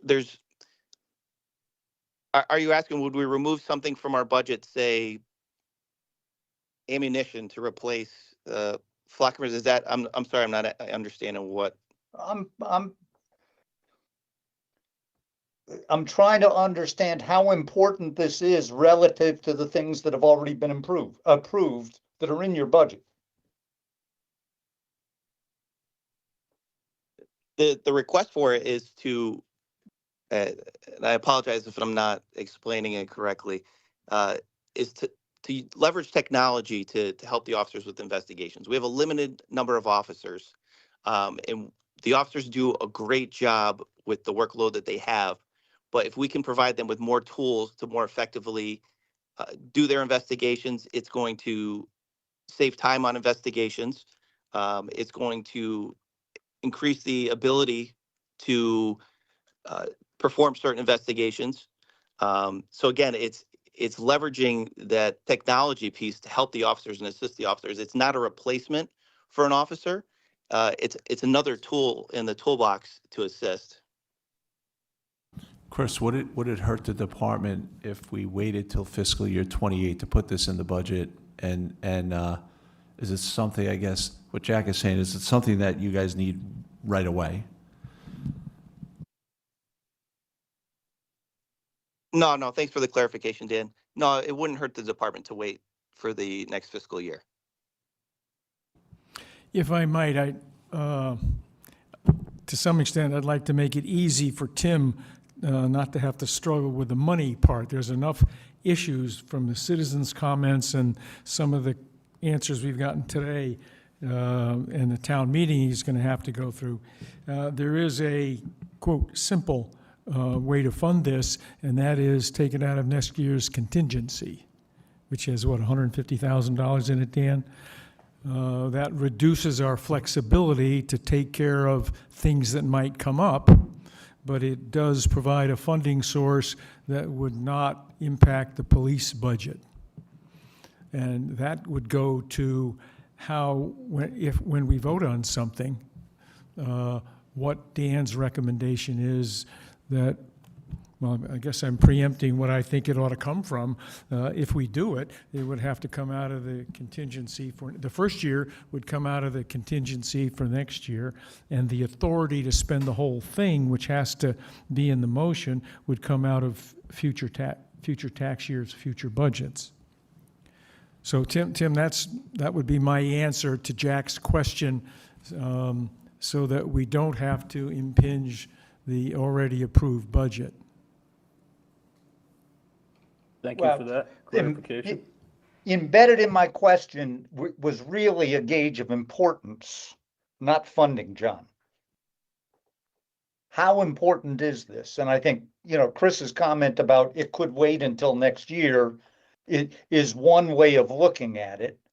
Chris, could you, without divulging obviously anything that is confidential, are there specific situations or crimes in the last year that you believe this system would be instrumental in solving that we have not solved or have solved very slowly? Yeah, so since we started looking at this project, there's been a bunch of times that we've had an investigation, and I thought to myself, oh, if we only had some technology right now, that it would make this investigation easier. One example is if we have an evading accident, that's when a vehicle gets into an accident with another car and leaves the scene without providing any information. We could search for that vehicle just based on the description. We don't need an actual license plate for it. Right now, if we have that type of incident, then we would just send officers out to look for a gray pickup truck with possible front end damage. Where if we could leverage technology to ask the cameras, did any gray pickup trucks with front end damage drive by the camera? That obviously is going to help the investigations. We had the missing person case that I had mentioned. We've had larceny investigations where we get a vehicle description, but we don't have a license plate. To be able to use that vehicle description to possibly get a license plate that we could then use that license plate to run through our criminal justice database that we have access to obtain information about the people would definitely be useful. Thank you. That's very helpful for me. One last question, John, if I may. Please, yes. Kind of anecdotally, very early in this conversation, you mentioned that you had looked at multiple vendors. Have we received proposals from other vendors? And how did we make a decision to focus on, if we did, how did we make a decision to just focus on this particular vendor? Yes, we looked at other vendors. No, we did not get proposals based on the product that Flock can provide compared to the other vendors. Flock does have a unique way of providing this technology to the police departments, and it's widely used across Connecticut. And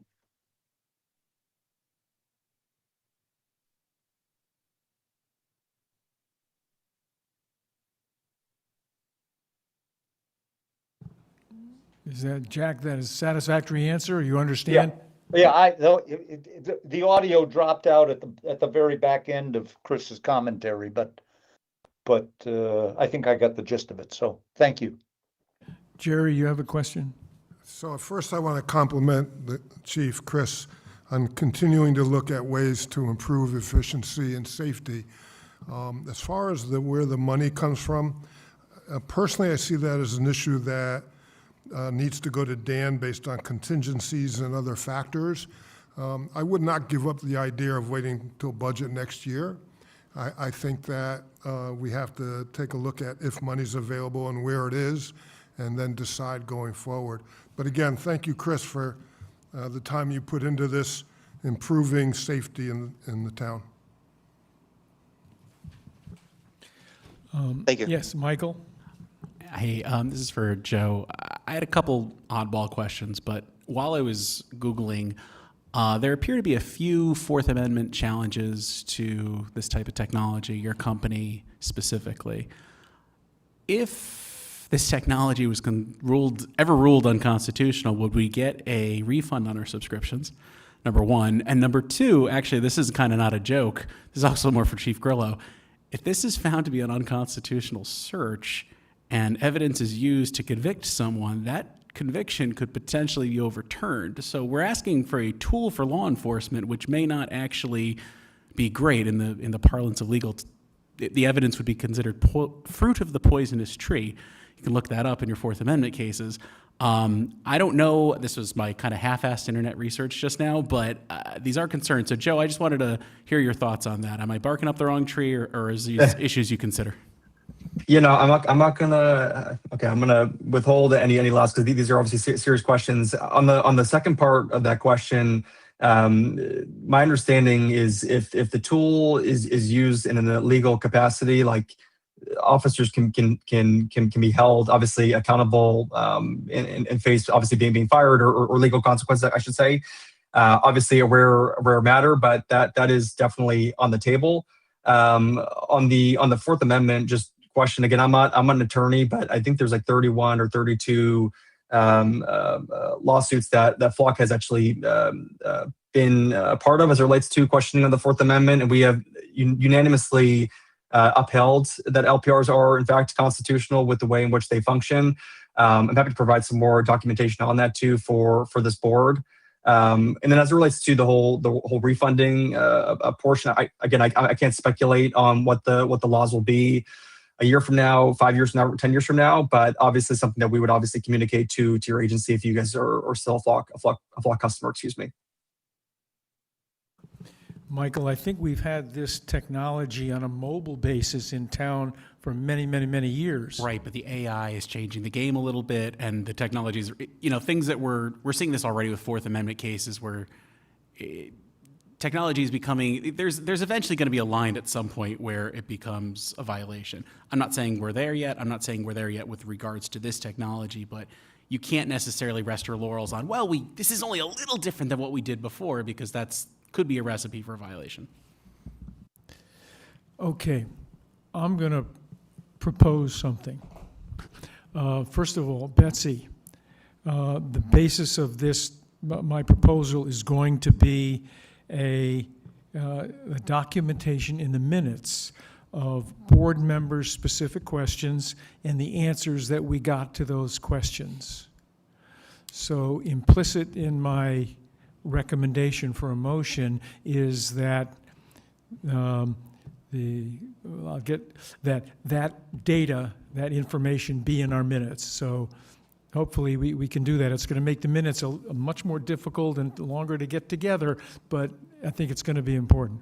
So I would propose that, let's say this, the chair would entertain a motion that the Board of Finance approve a $21,500 appropriation of the fiscal year 27 budget to fund the flock cameras and approve $18,000 subject to the next year, the year following's budget cycle. So that gets the full 39.2 into the approval and only funds the next year out of it. And that our approval is contingent upon a review by the Board of Selectmen prior to the town meeting of our board members' questions and the answers that we received in testimony. Does that, everybody John, just understand that? Yeah, just to correct the figure, it would be 21,250 for the first year. And I think Jack Kelly still has his hand up, so I don't know if you want to recognize him. I'm sorry, Sorry. I did not mean to have my hand up. All right, thank you. Thank you, Tim. Okay, is that sort of understood? What I would entertain that motion. Would someone make that motion? Steve? I'll move it so Thank that you we can for have discussion. Yeah, Is there so a I'll move it second for so we can purposes of have discussion? Second for purpose of Tom, discussion. for purposes of discussion, okay. So the motion, subject to discussion, is a funding mechanism and an approval, subject to the Board of Selectmen's review of the questions and answers we received today prior to going to a town meeting. So that's the essence of what this is. So now discussion. The first thing, I think you had said funding year one out of contingency and then leaving year two up to the fiscal year 28 budget process? Yes. But if it's a 2-year subscription term, we're kind of forced to fund year two, right? So we can't go into the budget process and say, well, we don't like this, we're not going to pay for it. Okay, I'll ask Dan. 24-month commitment, Dan, right? that was my offhand recommendation. Do you have a better way to frame the funding and the approval of the 39,250? The issue, and to Steve's point, but the issue is the 18,000 is year two, and we can only appropriate funding for this fiscal year. So this 2-year contract, we can execute it or enter it. However, this will have to go into the police budget if the budget gets voted down. One thing we're not going to be able to take out is this $18,000 because the 2-year commitment in fiscal year 28 budget. So your solution is to fund the whole 39,250 out of contingency for next year? No, I would fund the 21,250 out of contingency. I'd put the 18,000 in the police budget for fiscal year 28, only with the caveat that if our budget doesn't pass, that 18,000 has to remain in the police budget. It can't be anything that we would cut as a board. That's a different way of phrasing, I think, what trying to get it done here.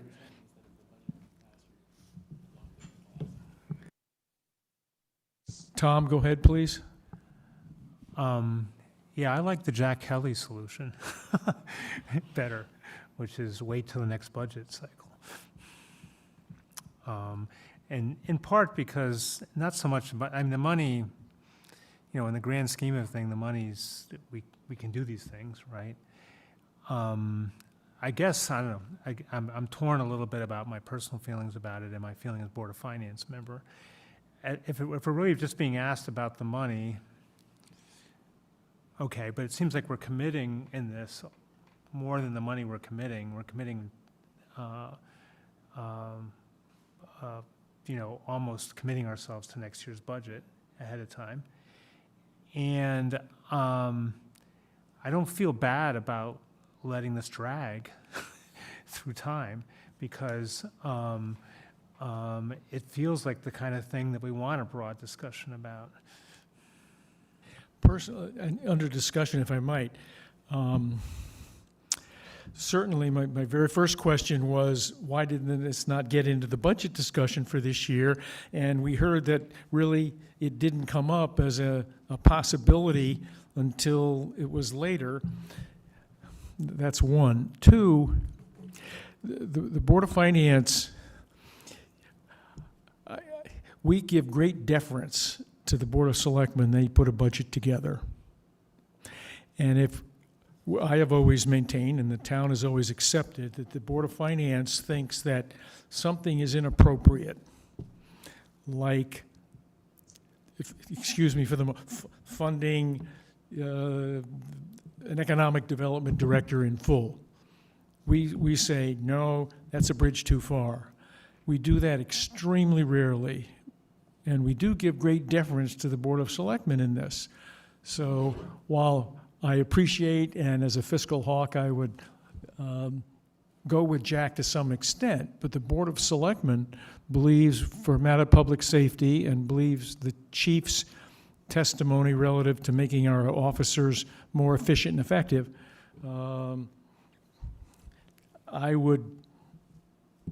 that's why I think we should do this, period.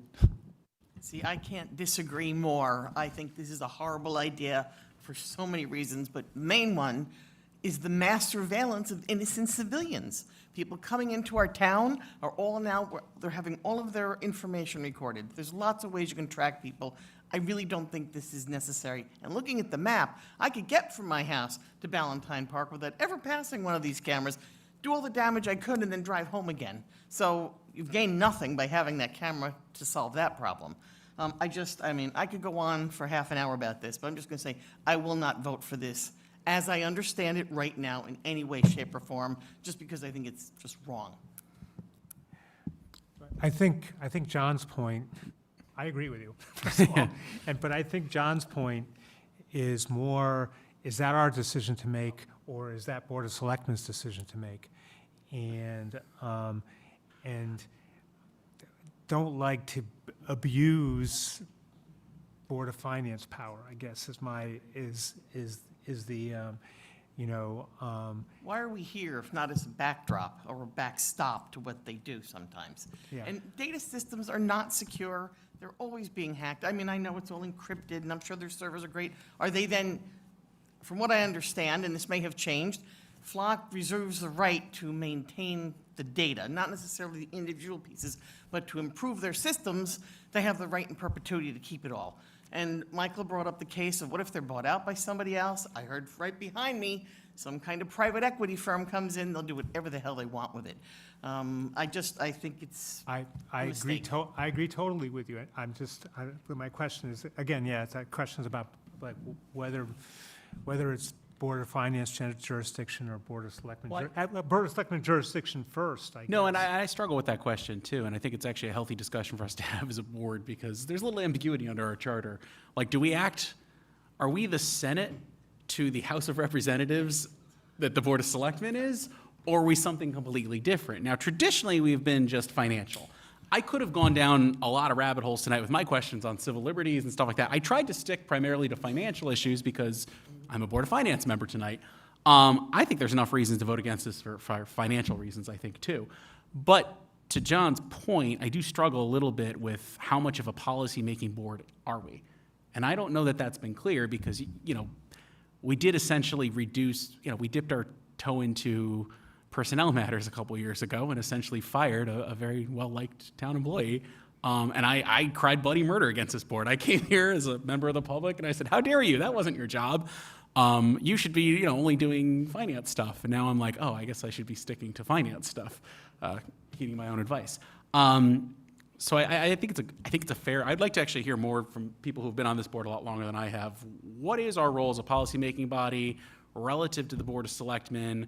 Is it just our job to let them do the the debates and then we just fund it? Or are we kind of a super legislature? And I would say we had public comments tonight. We never have public comments. And there's been a lot of social media banter. People care about this right now, and it's fallen on our laps. So if we're going to have that policy discussion, I do think it's worth having if that's our role. And I'm still not sure it is. And I kind of agree with John. I think from, I see John's point and I see Vivian's point as well. I think from a financial standpoint, we certainly have the funding to finance it. I just look at what was spoken about tonight, and I think the chief said he could wait till next budget cycle to implement it. So you're not saying no if you waited till next budget cycle, but if it is a pressing issue and he feels that we need it right now, we do have funding and there's contingency money there to do it. But again, Dan, going back to your initial statement, ultimately, it's going to come down to a town meeting, and people at that town meeting are going to vote for it or against it. That's so true. We are transparent.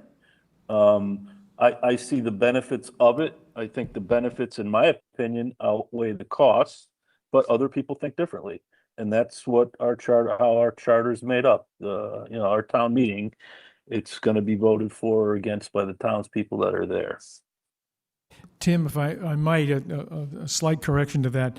The town meeting cannot vote to spend money unless there's an approval by the Board of Finance. Period. Can't be done. But they will vote on whether or not to implement the flock camera system. They'll Yes, be they the will. ultimate decision makers. If we approve this resolution, then it can go to a town meeting to be approved. But if we don't approve it, it can't go to the town meeting because they can't appropriate money. I totally get that. Okay, good, okay. As to Vivian's point, and Michael I'll get Jack in a second.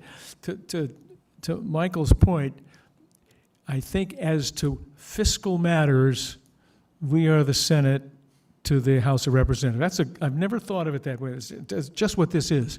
It takes both bodies to do this for the budget. For everything else, the Board of Selectmen is a legislative body. So we'll do Jack, I guess, and then Steve. I think I'm unmuted. Can you hear me, John? Yeah. Okay. Based on the conversation tonight, starting with the public comments and the myriad of questions and the answers that have been provided, I don't think we're ready. I think that there needs to be a whole lot more vetting before we're ready to take this to a town meeting. And independent of my own points of view about the technology and some of the things that Vivian brought up, I think we need to take the time to vet and listen to the town on this technology before presenting it as a vote. Thank you. Any other comments from board members? Yes, Steve.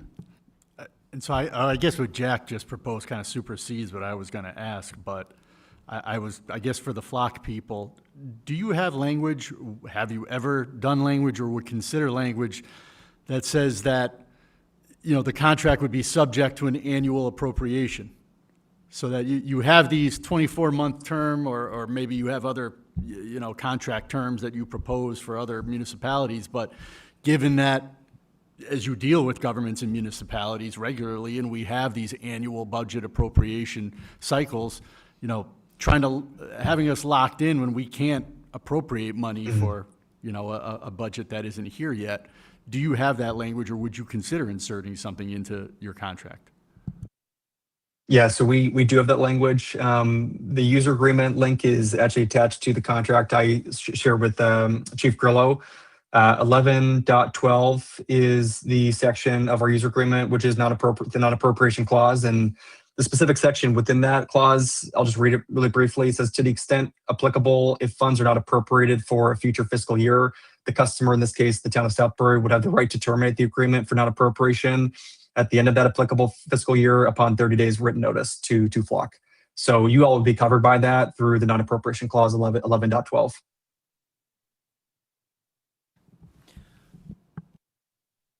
I mean, as far as the financial policy of it, again, we're talking about the different subject matters before this board. I'm simply looking at the structural part of, we shouldn't be paying things out of contingency that we think are going to be ongoing.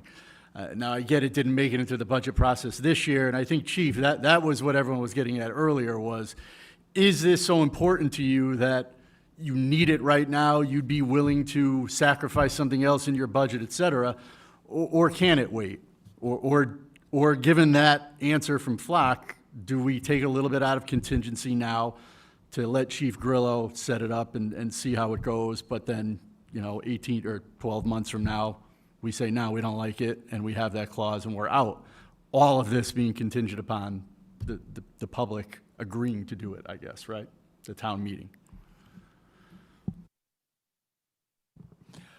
If I might, Jack, as I understand your concern, my answer to your concern is in the motion such that the Board of Finance says there's a lot of stuff, public comment and our questions are going to be documented in the minutes, that the Board of Selectmen, as the legislative body, is going to have to address and recommend to a town meeting, and then they'll have to deal with a town meeting. The Board of Finance, as far as the fiscal part, is saying, yes, if you can get all over these hurdles, and I think I have some of the hurdles too, but I think we're getting over our skis to some extent. And I'm just reiterating that it's the Board of Selectmen and the town meeting that deal with these non-budgetary issues. So I thought, Jack, the answer to your observation is in the resolution itself. Or perhaps my point of view is no until, as opposed to yes, but.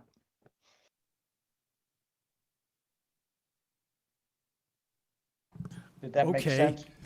I guess I would ask Betsy to modify the resolution to say no until, but. No until. When they make a positive recommendation, then it's a yes. Is that what you're getting at? Well, then there would be then there would be another vote, yes. By us?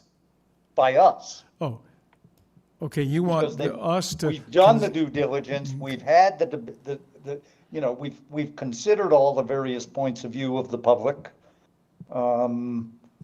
The questions that have been raised tonight, and when the Board of Selectmen comes forward with a resounding, we've done that, and this is what we want to do, then we would be asked a very simple question of funding and the policy and civil rights and warranties and data integrity. All the other questions that have been raised tonight have been asked and answered appropriately, I think, to enough satisfaction that we're confident that a public meeting is going to pass this. Sitting here tonight, I think we could have the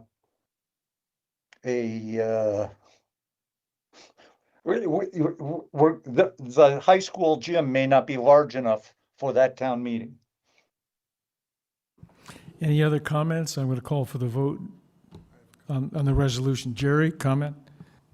So listening to all the feedback, I'm not sure this was mentioned, but Chris, will you have a quarterly or semi-annual report on data that this system has served the town? Yeah, so the audit report can be done at any time, at any interval, and we can determine that as a town, or the government body can determine that, how often they would want that report presented. Thank you. Okay, we have a resolution before us. Is it your resolution or Jack's? Before you, John, before you get There's into been no that, vote to modify it, so it's as John articulated it. If can I Jack, just add another crimp to this? if Jack would want to amend the motion such that the Board of Finance would vote on it yet again before we approve it to the Board of Selectmen, he can certainly make that as an amendment. Do you wish to make that as an amendment, Jack, to the resolution? Let's see how the first motion goes. That would not be right because the first motion would pass it. You want, If the motion passes, then the board has spoken. oh, and if it doesn't pass, then you want to do something again so that we get another bite at the apple. Okay, I understand. So the Board it of is- Selectmen has already voted on this, our last meeting, to bring it before the Board of Finance. So it's on to the Board of Finance now, and then it'll go to the town meeting, just to add a little crimp to this. Tim, if I might, the Board of Finance resolution says this needs to go back to the Board of Selectmen after they have a chance to consider all the questions that the Board of Finance members and the public asked and the answers we got to them. And after the Board of Selectmen gets those questions and the answers, then. Okay, Understood? understood. Okay, Yep. thank you. Okay, the motion. Betsy, could you read it as best you have it? I can restate it if you don't have it.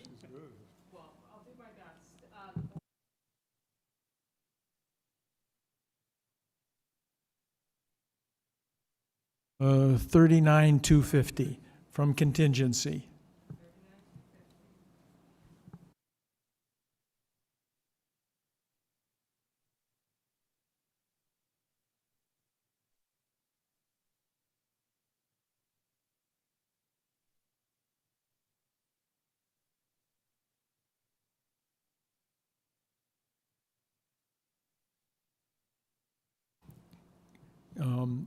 Okay, I think that's certainly the essence of it, but the Board of Selectmen's reconsideration of their recommendation based upon the specific questions and answers that were developed at this meeting.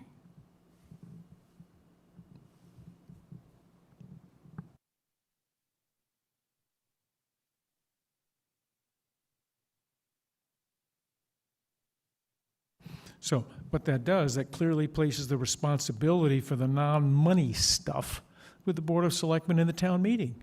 They can decide about these important issues, but the Board of Finance is doing the fiscal stuff.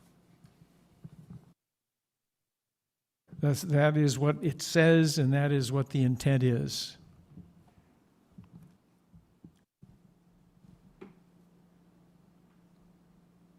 Sorry, but the motion is to approve the full 39 from contingency? So we'd be paying for year 2 also out of contingency?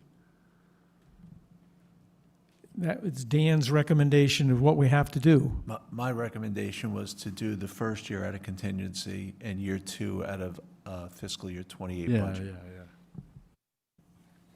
Year 2 should be a regular appropriation. With the caveat that if the budget does not pass, Terrific. the 18,000 cannot be cut. 32.5 out of next year's contingency and 18 out of the following year's budget.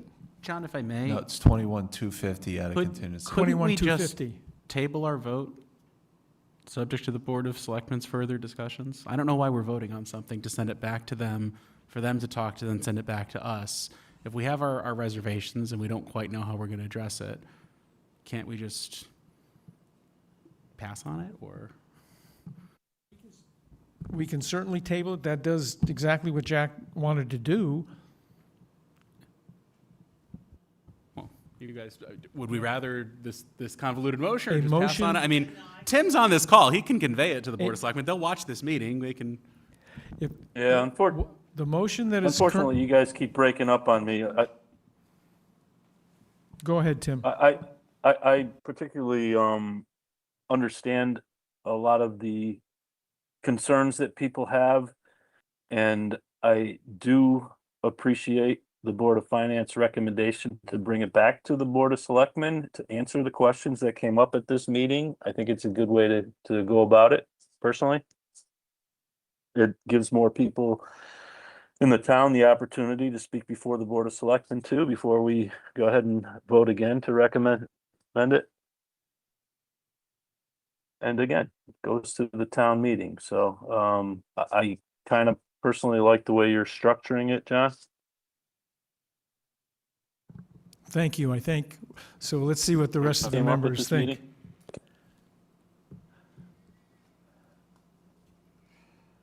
Okay, procedurally, we can vote on it now. But it certainly is appropriate in Robert's rules to call for tabling this motion. Now that it is on the table, procedurally, we can table it. If someone makes a motion to table it, I move we table it. I think it's gotta be moved to postpone to the next, table means to take it up later today. I think it's gotta be postponed to the next meeting. so we should, I would recommend that we we table it until we receive a response from the Board of Selectmen relative to the issues that were raised at this meeting.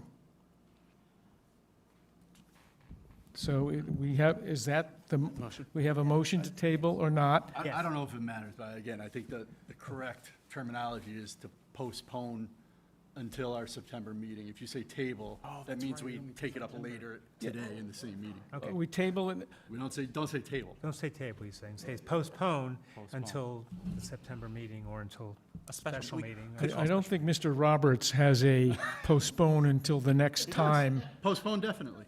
It is. Okay, well, I learned something tonight. Robert's thought of everything. Do the motions have to be rescinded No. that are on the table? No, we haven't voted on the motion What yet. you're in essence doing is We're- postponing this motion. We're still Taking discussing up this motion at the the next motion. meeting. And the will John? is to postpone till 1 September, and 2, we receive consideration from the Board of Selectmen relative to the questions and the answers that were developed tonight. 2 things. I was going to have a special meeting of the Board of Finance earlier if the Board of Selectmen can go through this process, so we don't have to wait till September. That's why I wasn't going to do September. I'm happy with that. too. By Roberts, can this question be raised before action on the first motion? This is a discussion on the form of the motion to table, which comes before the vote on the main motion itself. So we're now talking about exactly how it might be tabled, and that is appropriate. But we're not talking about tabling it. We're talking about postponing it. And I'm not sure that in Roberts you can do that before, Yeah, at you this can- point in the you can- process. It supersedes the main motion. You can move to postpone to the September meeting. Postpone consideration until a certain set of circumstances are met. The main motion was made by John, and this is a superseding motion. Well, Or no, excuse me. John Has proposed, there been a second? whoever made it. whoever. made Has there been a it, second? you guys.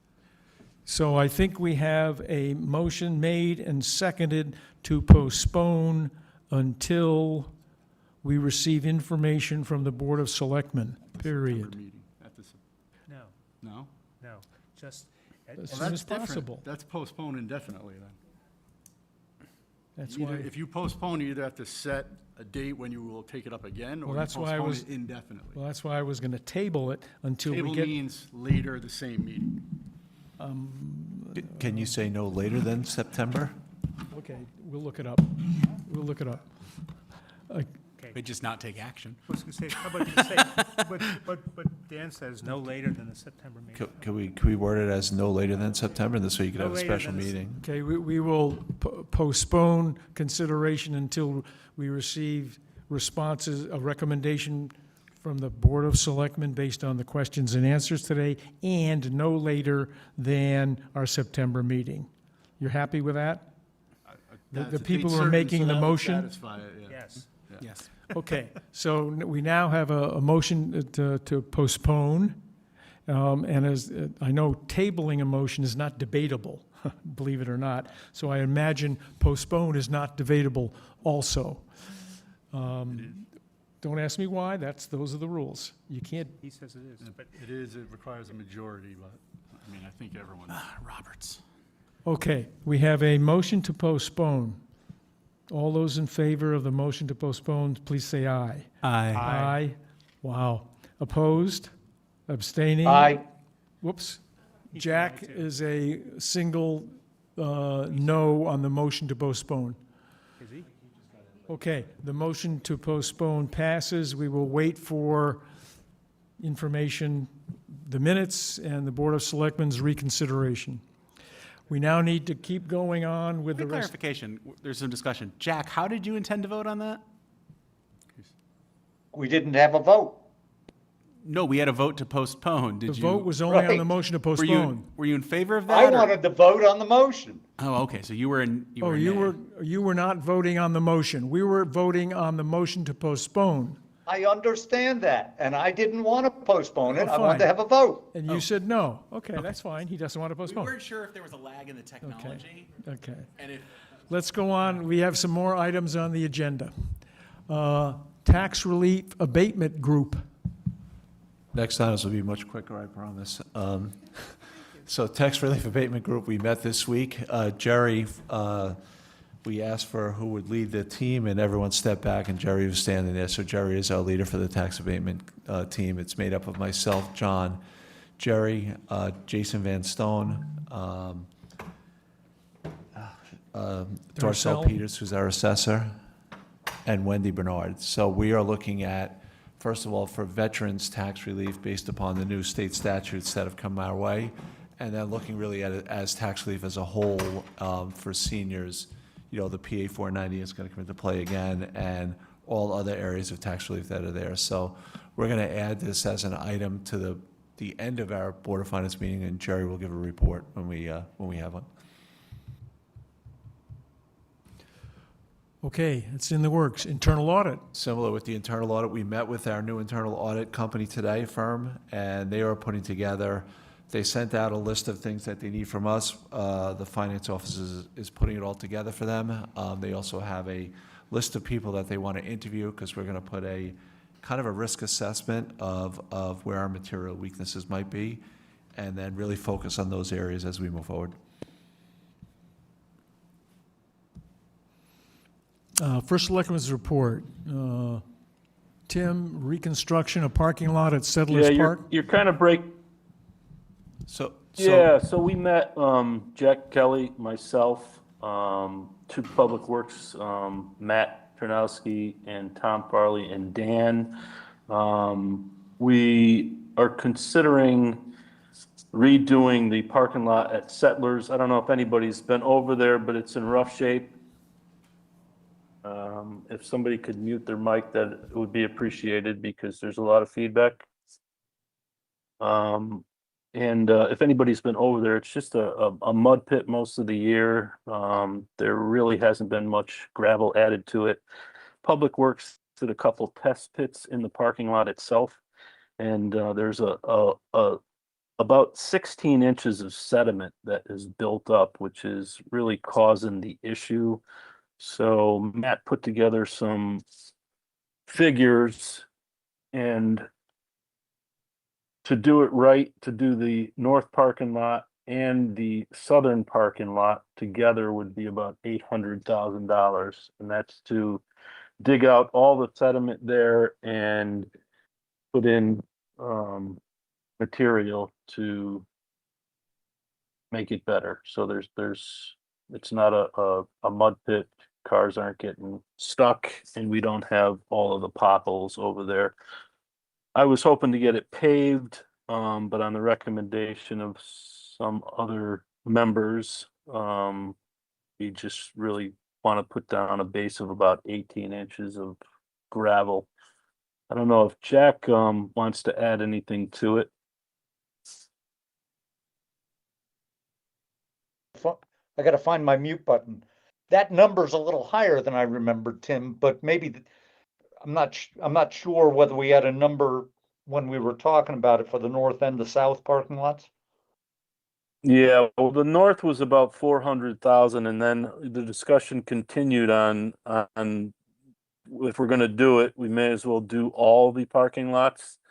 If anybody is familiar with it, there's a number of weeds that are growing up in both parking lots, and there's really not much gravel. It's one of the parks that's used by a number of sports leagues there, and it really needs some attention.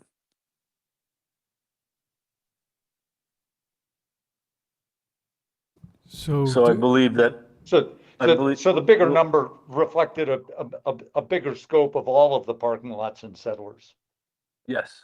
Yeah, okay. so where does that put us relative to the timing of this parking lot and other parking lot reconstructions? Dan, how did you want to try to fund this? Was this going to be reappropriated from unassigned funds?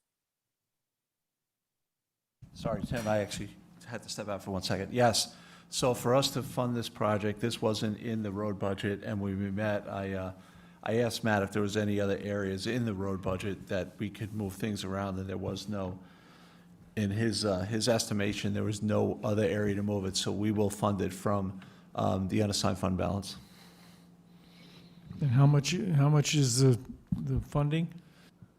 How much It is depends on what we do. There were two ways we looked at it. The first was to do just the parking lot, and I think that was roughly between $400,000 and $500,000. But if we do the complete project, which is the other area, which is another, really unsightly area, to get that to where it would be closer to $1 million in Jack's estimate when How Jack much? looked at it. Close to $1 million. Not Matt's estimate. Or Matt's estimate, sorry, Matt's estimate. I don't know, Dan, if you can do this, but as I understand it, the unassigned fund balance, as we anticipate it will, in March, as we anticipated what it would end day after tomorrow, was fully accounted for. So, Yeah, as we went through the year, John, the state has given us some additional funding that will roll to the unassigned, and where we look at our surplus for this year. So I feel in looking at this that there is enough funding in there in the unassigned to do this project. It's very similar, it would have to go to the Board of Selectmen, then back to this board to appropriate the funding, and then back to a town meeting. So if they decide to move forward, we certainly would have the resources in the unassigned to do it. just so we're clear, I asked you once before, and I got to ask it again, because $1 million is a lot of money. Yep. What you're saying is that after we set the mill rate based on what we thought we were going to end up with at the end of the year, after that, between operations, because some people aren't here, et cetera, and extra money we got from the state, there's $1 million extra. Yeah. Okay, well then, we actually have a free $1 million uniquely, surprised to me, but okay, to fix the the Settlers Park Settlers parking Park lot. Yeah, so it would require it's very similar to the flock cameras, so the Board of Selectmen would make the recommendation, the Board of Finance would provide the funding, and then it would go to a town meeting. Very often, in order to keep things moving, Board of Finance says that it would approve, it approves that based on the finances, assuming the Board of Selectmen goes through the appropriate process. Okay. So is that what Tim wants, you and Tim think we should do now, to keep it moving? I think what we should do as far as this, if that's the way we should look at it, I think we should also add this to the September meeting and get the full figures from Matt, so we can put a recommendation for you guys to vote on and then move it forward that way. Is that going to give Public Works enough time to do it before the freeze and the mud season next year? I think that would give them enough time, but I'd have to check, confirm with them. But we do have to do it before the mud season, that's for sure, because it was atrocious this year.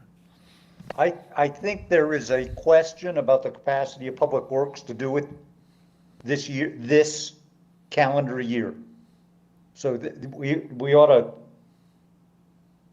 get Tom and Matt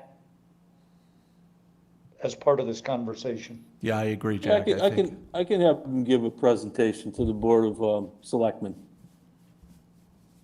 Say that again, Tim, I'm sorry. I'm sorry, I don't have some good bandwidth here, so I had to take everybody off video here. I can get Matt and Tom to give a presentation to the Board of Selectmen at our next meeting. Well, that doesn't those answer my, figures? I understand that. If guess they the could question, do it Joe- this year before next year's mud season, because you got freeze and et cetera. Would it be possible, when we get the figures from Matt and Tom, to call a special meeting of this board so you can vote Yes. to move it forward, and then the Board of Selectmen then could start the process, the ball rolling to get it on the work? Yes. I think Why don't we that's do probably the that? best way to do it. So this is Yeah. an information item. And I think, Go ahead, Tim. no, I mean, I know the asphalt plants are open until December. They close beginning of December. I think if we put it out to bid, we had the right company. There's plenty of companies that can get it done in a timely manner.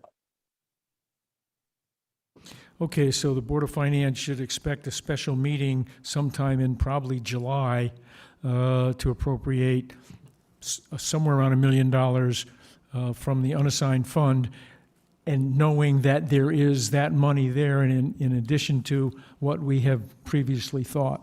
Yeah, and Okay. I'll give a reconciliation of the unassigned fund balance at that point also, because as we close the books this week, we'll have a better Okay. understanding of Okay. where that is as well. Thank you. Next, stand-up blower purchase. So this is another item. Yeah, that- so, Go ahead, Tim, sorry. I'm sorry, you can probably explain it better, Dan. I'll defer to you. Thanks. So this is another item. It's outside of the budget. In our vehicle replacement plan, we have 2 mowers that were to be replaced this year. But as we went through it, the Public Works Department realized they may want a stand-up blower. However, it's never been approved or appropriated. So I think it's roughly around $18,000. So we're going to have to appropriate the funding for that out of either the vehicle replacement or contingency. Yeah, I think it's only about 12, Dan. Okay, sorry, Tim. So 12 out of No, vehicle The replacement. new mower that they bought was about 18,000. The stand-up blower, which they feel to be more efficient, where they can blow off leaves on roadways, sidewalks, and also any type of sprint Hold on. This is a new item, so it debris doesn't- that comes from trees. it doesn't go through the capital replacement plan because there's nothing to replace. That's one. And two, what is it, we've been blowing leaves for decades around here. What does it cost us to blow the leaves each year? We And how do we do it? We rent a stand-up blower. I think it's $1,500 for a month. Costs $1,500 a year to blow the leaves. But we get it for 1 month. A and month. That's the period that the Public Works has used it in the past. And So there were 2 mowers that were to be replaced this year. They only want 1. They only purchased 1. So we're trying to reappropriate the funds for this. well, the question on the second, To the when would stand-up it, blower. that is in the replacement cycle. Just because we didn't replace it this year, in the next 2 years is going to have to be replaced. So it needs, that second mower needs to stay in the cycle. My question is, it's going to cost $18,000 for an item that, 12,000. I'm sorry, Tim, go ahead. 12,000, John. 12,000. I'm sorry? 12,000. I'm sorry, 12,000. It cost us how much per year to rent blowers to blow leaves each year? We've spent, if I look at the last, 4 years, it was $1,500 a year is what we rented $1,500 a year. blower for. But Okay. we got it for the month, I think it was the month of October or November.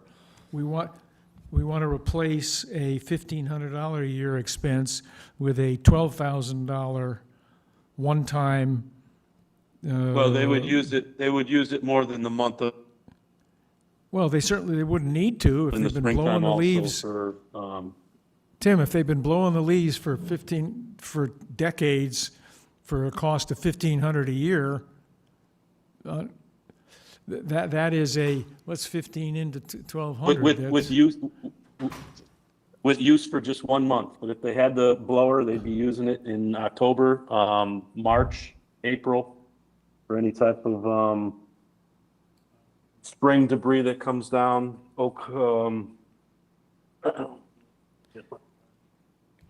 We're talking about, okay. bottom line, it's, We're talking about a 8-year? An 8-year break even. Board of Finance has, for a long time, has had anything less than 5 on a purchase to obviate annual expenses, on all in, is anything less than 5, it will probably do it. Anything 7 or more, well, there's got to be a really strong justification for it. Plus, if yeah, we're the gonna- mower that they replaced this year is 13 years old. The one that they're using, the other one, it had the engine replaced 2 years ago. So that's why they feel that mower is still sound.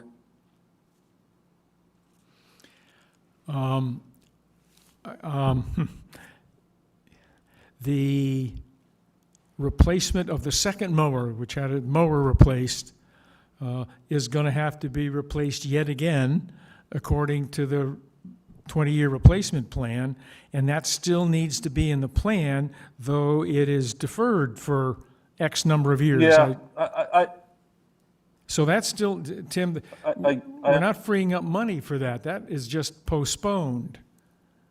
We've got a brand-new okay, item. well, let's do it a different way. Then can we try to reappropriate some funds for a stand-up blower? You've got a 6-7 year break even on an annual operating cost of $1,500 versus a one-time purchase every 10 years or of $12,000. Right, but what you're not considering is if they had the stand-up blower, they wouldn't be using it for the 1 month. They would be using it for 2 months in the fall and probably 2 months in the springtime. Well, So they don't have access to it? Operational efficiency, and I think there's other considerations there. Well, what do they do now in those 2 months when They don't? don't. The pollen is still on the curbs. The pollen is still on the sidewalks and on the curbs and the parking lots and everything else. Okay. It doesn't get done. So, okay, so this is,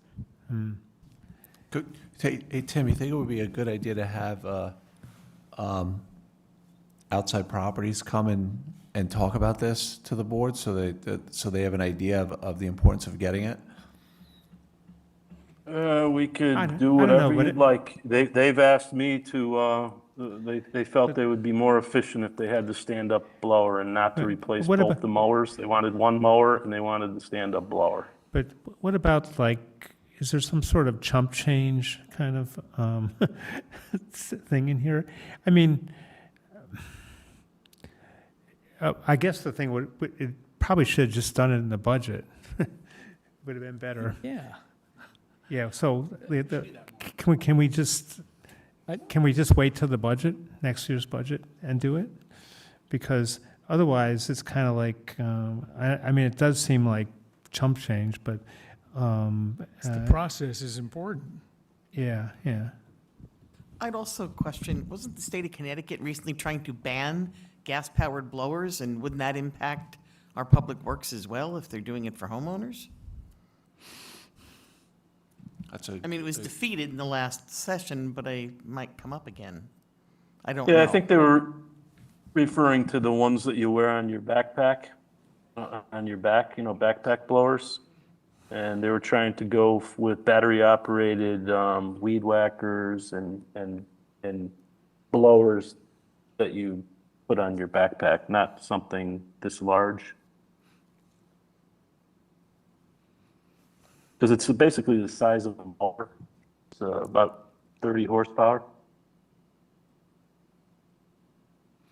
I would imagine that to have the staff here, and I don't know whether they agree or disagree with the first selectman.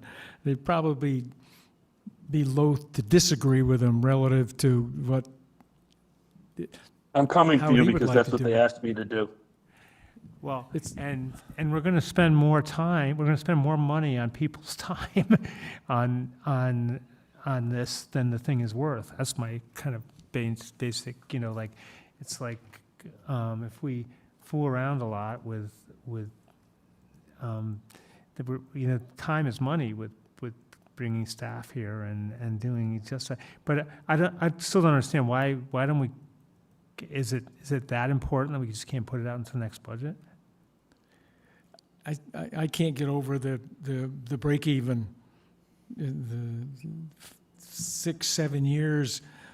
Well, in- but it sounds like they want it, that there's a broader justification, but. to do that's the- more in different things, Yes, but. because they don't do them now. Yes, so, okay, but that's the sort of thing you argue about in the budget process, right? It should be in the budget process, yes. That's the question. Do we rent it this year and put it in the budget process in October in capital? Consider it for a capital item for next year's budget. Yeah, because it is a capital item. It's over 5,000 and it's got more real life terms, so. Yeah, we could do that. The pollen will get blown off the sidewalks. It won't get blown off the parking lots. They'll use it for 1 month instead of 2 in the fall. If that's the way you want to do it, that's fine. Guess whatever we've been doing for the last 10 years seems to have worked. Well, they may have been more efficient if they had it. Well, either that or rent something for the pollen and then come And the to us blower with more than 1 month. a bigger number, I don't know, like, but that's an operating expense, it's a little bit different,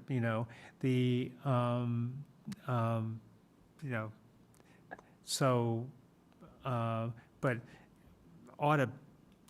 I guess that, I don't know, it's so small and I guess it could be you could not see it in the budget or something, or, is it a new operating thing that you're gonna do, Well, going to have to come out of contingency and. Well, we just debated spending about 40,000 from contingency fee like an hour ago. This is 12,000. We could do it if we thought it was important enough.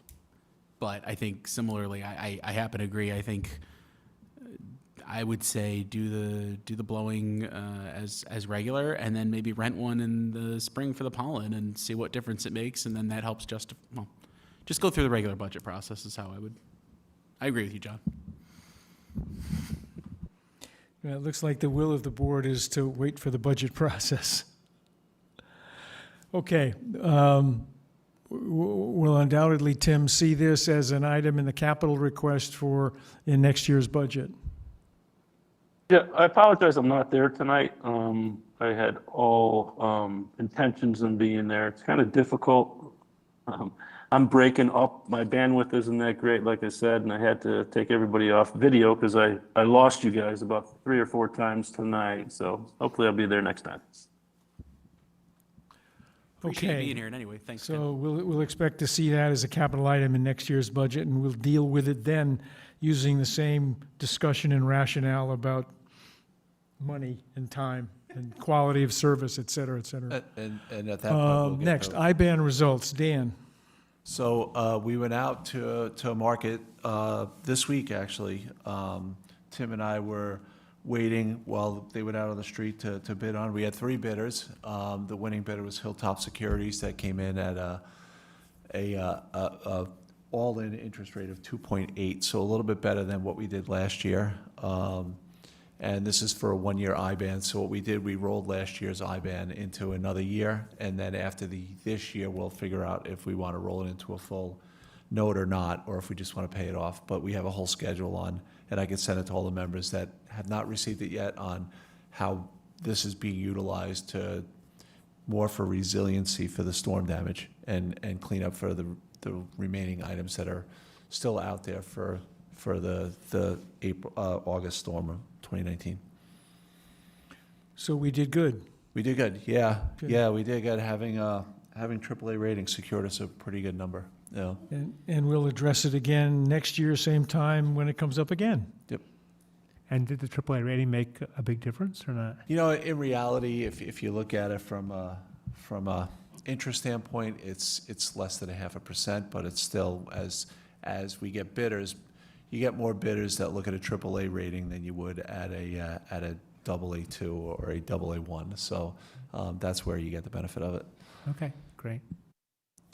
And the market, it's unfortunate because the market that they did do a little unfavorable to municipal the day before. Fairfield did a little bit better than we did, but, you know. 3 days earlier, 4 days later, who knows what would have happened? Yeah.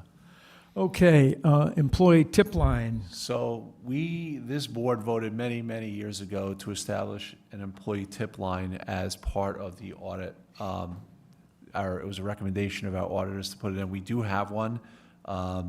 We have posters in most of the employee-only areas. We don't want to put it in general public areas because we don't want the general public using the line to complain about things going on in Southbury. It was solely for employees. To date, we have not had one person utilize the tip line, but I think we'll roll it out again this year. And Tim's next department head meeting, I've ordered more posters, so we'll give them out to our department heads and explain to their staff that, you know, it's there. If they see something, they should report it. But it was a recommendation of our auditors, and as we look at a lot of areas, we've always asked, we have a tip line, and we do. So we checked that box off. And we have the Cadillac. This board voted to get the best plan that's out there. If I remember correctly, you shared with me the other day that in the last 2 years, we've had zero Yeah, we've had zero. calls. We had zero calls. To the tip line. Zero calls. The question is, should we continue, two questions. Should we continue to spend the $2,900 a year to have a tip line, which is a best practice, even though no one's calling it? Well, I think the first question we're always asked in finance when the auditors come in is, do you maintain your tip line?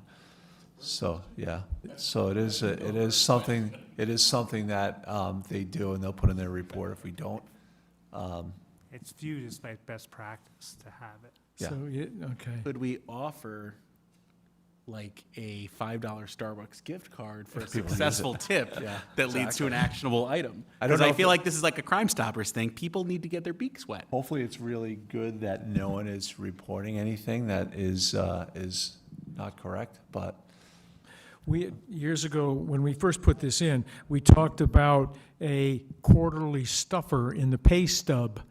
So people would, once a quarter, be reminded, hey, there's a tip line. yeah, we could put it but on now. there are no with our- pay stubs With our anymore. new payroll, we could do it, but yeah, every pay stub is now electronic. No so, pay stubs. Yeah.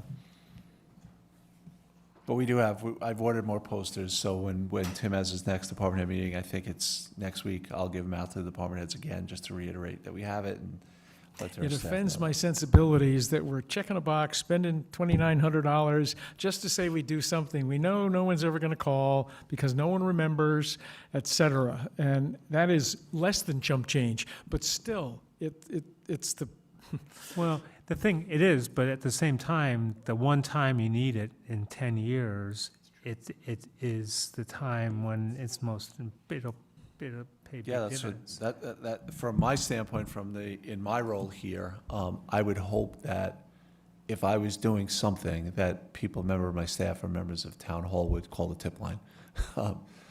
Because that's where you would have your material weakness and you would get caught. okay. It's an update, moving along. So June financials, we are going to close the books. You have May financials in your packet. We're closing the books tomorrow, but we're going to take like 2 weeks to wrap everything up. So we should have a pro forma June within 2 weeks. I'll send it out to everyone. If you guys have any questions on them, let me know, but it won't be final until our audit come in the second week of August when we actually issue financials. Okay, financial statements, this is a consent agenda item. If there's anything anyone wants to talk about in any of them, we can pull it out, but absent that, we will pass it. Does anyone want to address anything in particular in the financial statements? Well, I always ask Dan, do you have anything? No, I think all in all, we're trending ahead of last year and very similar to prior. My only concern is there was some funding that the governor had promised to us on the ECS grant that we took an offset to our mill rate on, that we were supposed to get in fiscal year 27, 26, that we haven't received yet. So hopefully we'll get it tomorrow, but I'm gonna call our state rep tomorrow just to see, because he had let us know that we're gonna get it in this actual fiscal year, but we have to offset it against either education costs or the mill rate. We took it against the mill rate, so it was 0.4 offset to the mill rate, but we're hoping to get it in this fiscal year. More later on that. Yes. Okay, transfers, this, So most of these transfers are just year-end cleanup, with the exception of the one at the end, which is the first selectman has decided that he was going to move HR from under the finance office to under his office. But the person that we had doing HR was doing more finance probably than HR, so we split the job into two. But this is using the funds from the finance office so we can go out and get a part-time HR person that will fall under the first selectman. have they hired him yet? No, we have about 8 applications as of right now. I think it closes tomorrow, so. This is a appropriation for the next fiscal year Yeah, ending I this put it- year. No, but I put it in, it's actually next year. It's to be approved on 7/1, so I just want to give everyone a heads up, it's Oh. it's for next year's budget, so. I missed that. Okay, that's, all right. Could you go through, I know it's late, I'm sorry, Absolutely. but this is we do more transfers tonight, Yes. and I don't want to gloss over them. So could you give us a 1-minute explanation on each one of them? Yeah, so. Please. The first one is building. This is to cover the building official, the second building official we have to make up for the more permits that we've issued this year. So it's just his salary. He's working more hours, a couple more hours to cover the additional permits that we had this year. So the second one is dispatch, and dispatch we had, unfortunately, we had a dispatch out on maternity leave this year, so to cover the overtime for that cost of the person being out, we're gonna require a transfer, which comes all from their line anyway, so it's all within the same line. So the next one is senior center. This is, when we hired the counterperson at the senior center, we realized that the medical transport driver was not being coded to the right line, which should have been to the dollar ride line. So we're just moving that money from the part-time salaries to the dollar ride line. So the dial-a-ride independent contract, I have it backwards, sorry. It's going from salaries part-time to dollar ride.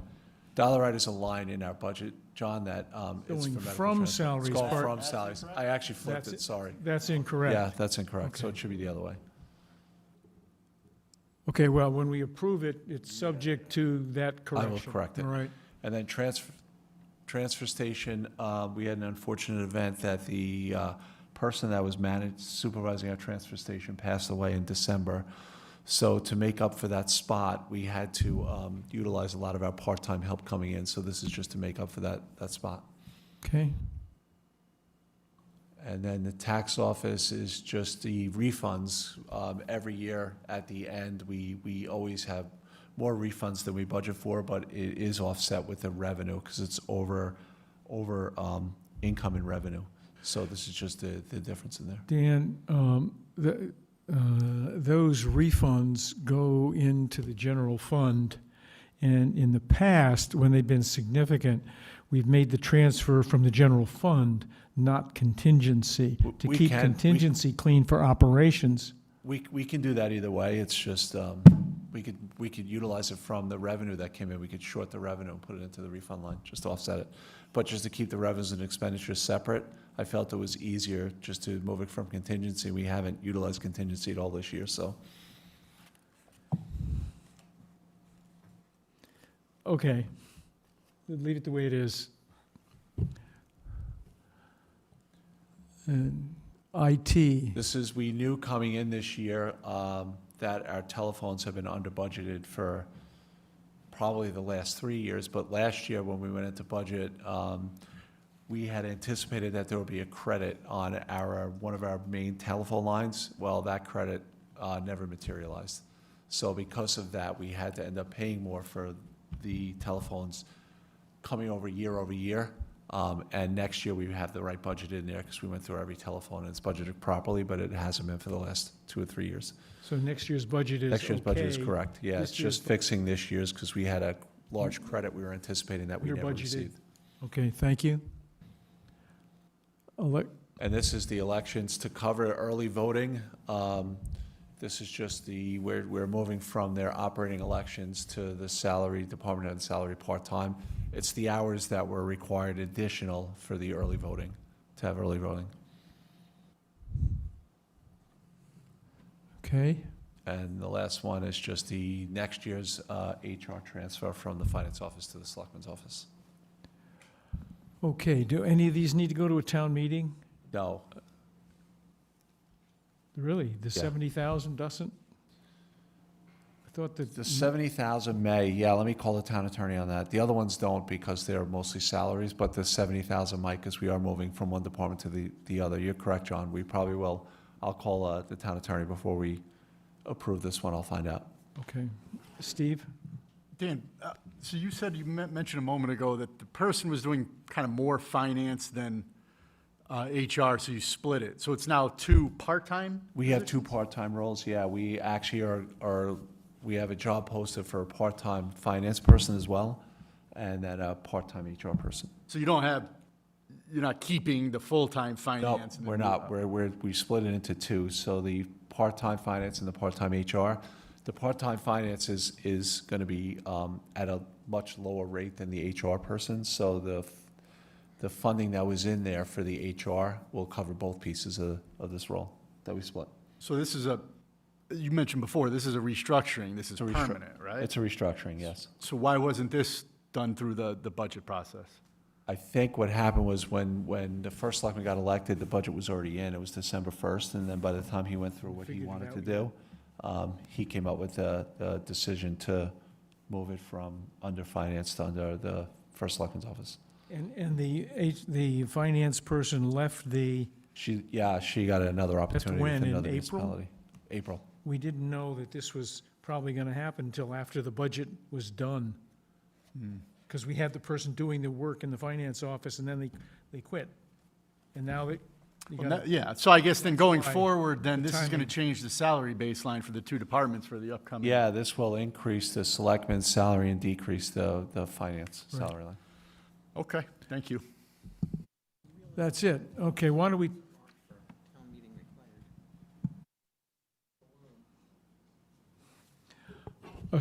assuming there are no concerns, Chair will entertain a motion to approve these transfers. Is there such a motion? So moved. Made Vivian and Michael, thank you. Any further discussion? All those in favor? Aye. Opposed? Aye. Thank you, Jack. Abstaining? So done. Let's see. Reports from liaison. IPOC, Tom?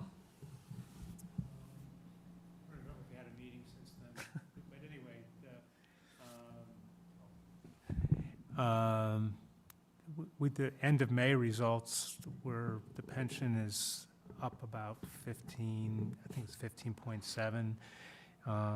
The gift fund is up something like that too, and the reserve fund is up 5.5.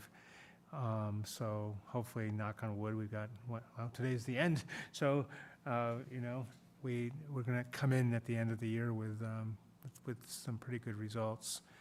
Trying trying to remember, did we have the IPOC meeting since the last one or not? I don't No. think so. So I don't think we've met since I reported on since what last we meeting. talked about last time, so. We're, Nothing else. we're waiting for a cost to separate. Yes. Luckily, that'll That be was- future yes, meetings. that was, we had the meeting with the actuary, The actuary's working on that, Yeah. but the IPOC folks, what's their name? The company? Fiducian. Fiducian, they were gonna give us prices also. Yeah, I'll put that out to them again. They haven't responded Okay. on that.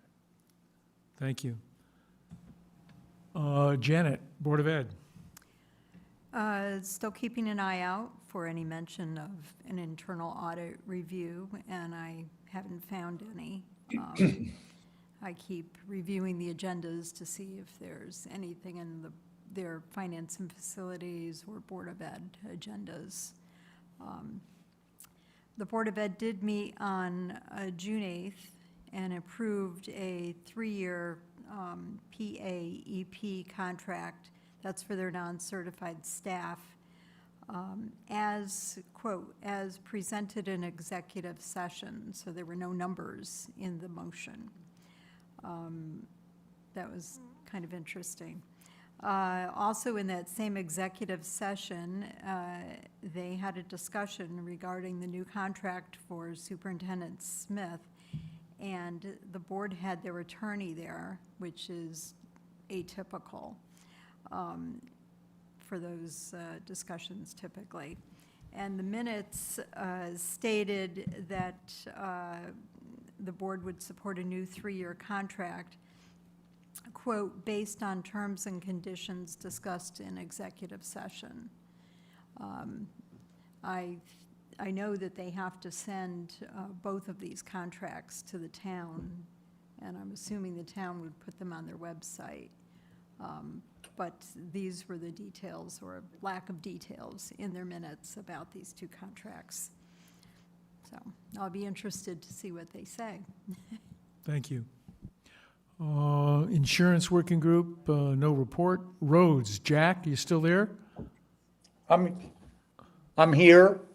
There's been no meeting. Matt is still working on a reassessment of his road upgrade 20-year plan based on the new criteria that we put together 6 months ago. I emphasized to him that needed to be done well in advance of the budget season for next year, and he understands that. So I expect we'll have an update on that in September. Thank you. RUPAC, I think we met in June.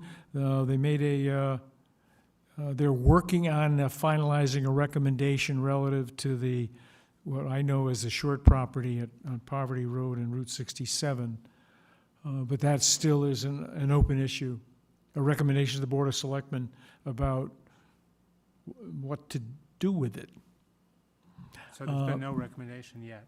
There are minutes, but no official recommendation yet. Okay. And, okay, I guess. It's given- moving in the direction of recommending permanent open space. Yeah. But other than that, Remember the Dan discussion we had, sort of? I do remember the Dan discussion we had. And so I'm curious about how the recommendation comes out when it comes out. Because it has obvious financial consequences, does it not? To me. If there's no change in economics, I guess that is a lost opportunity. So to the extent that there is an opportunity for a financial consequence, yes. But I think if you read, I don't know what's in the minutes. I don't want to get over my skis here. I don't have them at hand. The discussion is to involve the land trust to be a owner, partner, I guess, with the land to have it permanent open space in perpetuity. And there is some concern about if the land trust is going to, quote, own the property for purposes of being sure that in perpetuity, it's open space, should the land trust pay the town something? That's one issue. And if so, how much and under what rationale, which is another interesting discussion. And the other issue is a non-financial one, and that is, should the Board of Selectmen make that transfer, which would mean that it could never be reversed. And I don't know if that is a Board of Finance issue. I don't know. I don't think so, but maybe it is. And is it up to RUPAC to decide, or is it up to the Board of Selectmen and or a town meeting to decide if the land would be in perpetuity? 150 years from now, no one could do anything there. That's an interesting discussion that I would imagine the Board of Selectmen will have to have. So that is all in the works. Nothing is resolved. There's no recommendation yet. Our next meeting, I think, is September. Certainly love to have some members of the Board of Finance there if you want to come and weigh in. So that's where we are with RUPAC. Yeah. Okay? Energy Task Force, Tom? Yeah, well, we had a meeting. I think the main issue there is that where the town lawyer came back and the Energy Task Force came back with a bunch of recommendations back to Verigy about the contract for the solar project. So we're in the process of trying to negotiate a contract with Verigy that the town feels is acceptable, the lawyer and the Energy Task Force feels is acceptable, and that Verigy signs. So we're sort of in the process of a back and forth about that right now. We'll see how that comes out. Are you a betting man?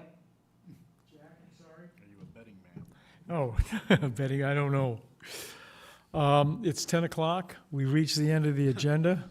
I think that's enough for tonight. Our next regular meeting is, did you think it's the 14th or 13th? The 13th is Sunday, no? I don't know. Someone please check the 13th. Is it the 13th of Sunday? If it is, then it should be a I was holding my phone as I'm saying the 14th. So it's the 14th. We have a typo, okay. And we should anticipate a special meeting sometime this summer relative to According whatever to the the Board of- internet, it is appropriate to table something to the next meeting, but only to the next meeting. If it doesn't come off the table, it's a dead issue. So what we did tonight by postponing it was actually more appropriate, because this is something we'll probably keep alive for a while. Someone did her research. Thank you. The table, you have to actually pull it off the table. That's correct. Yes. Okay. We are adjourned. Thank God. Have a nice summer, guys.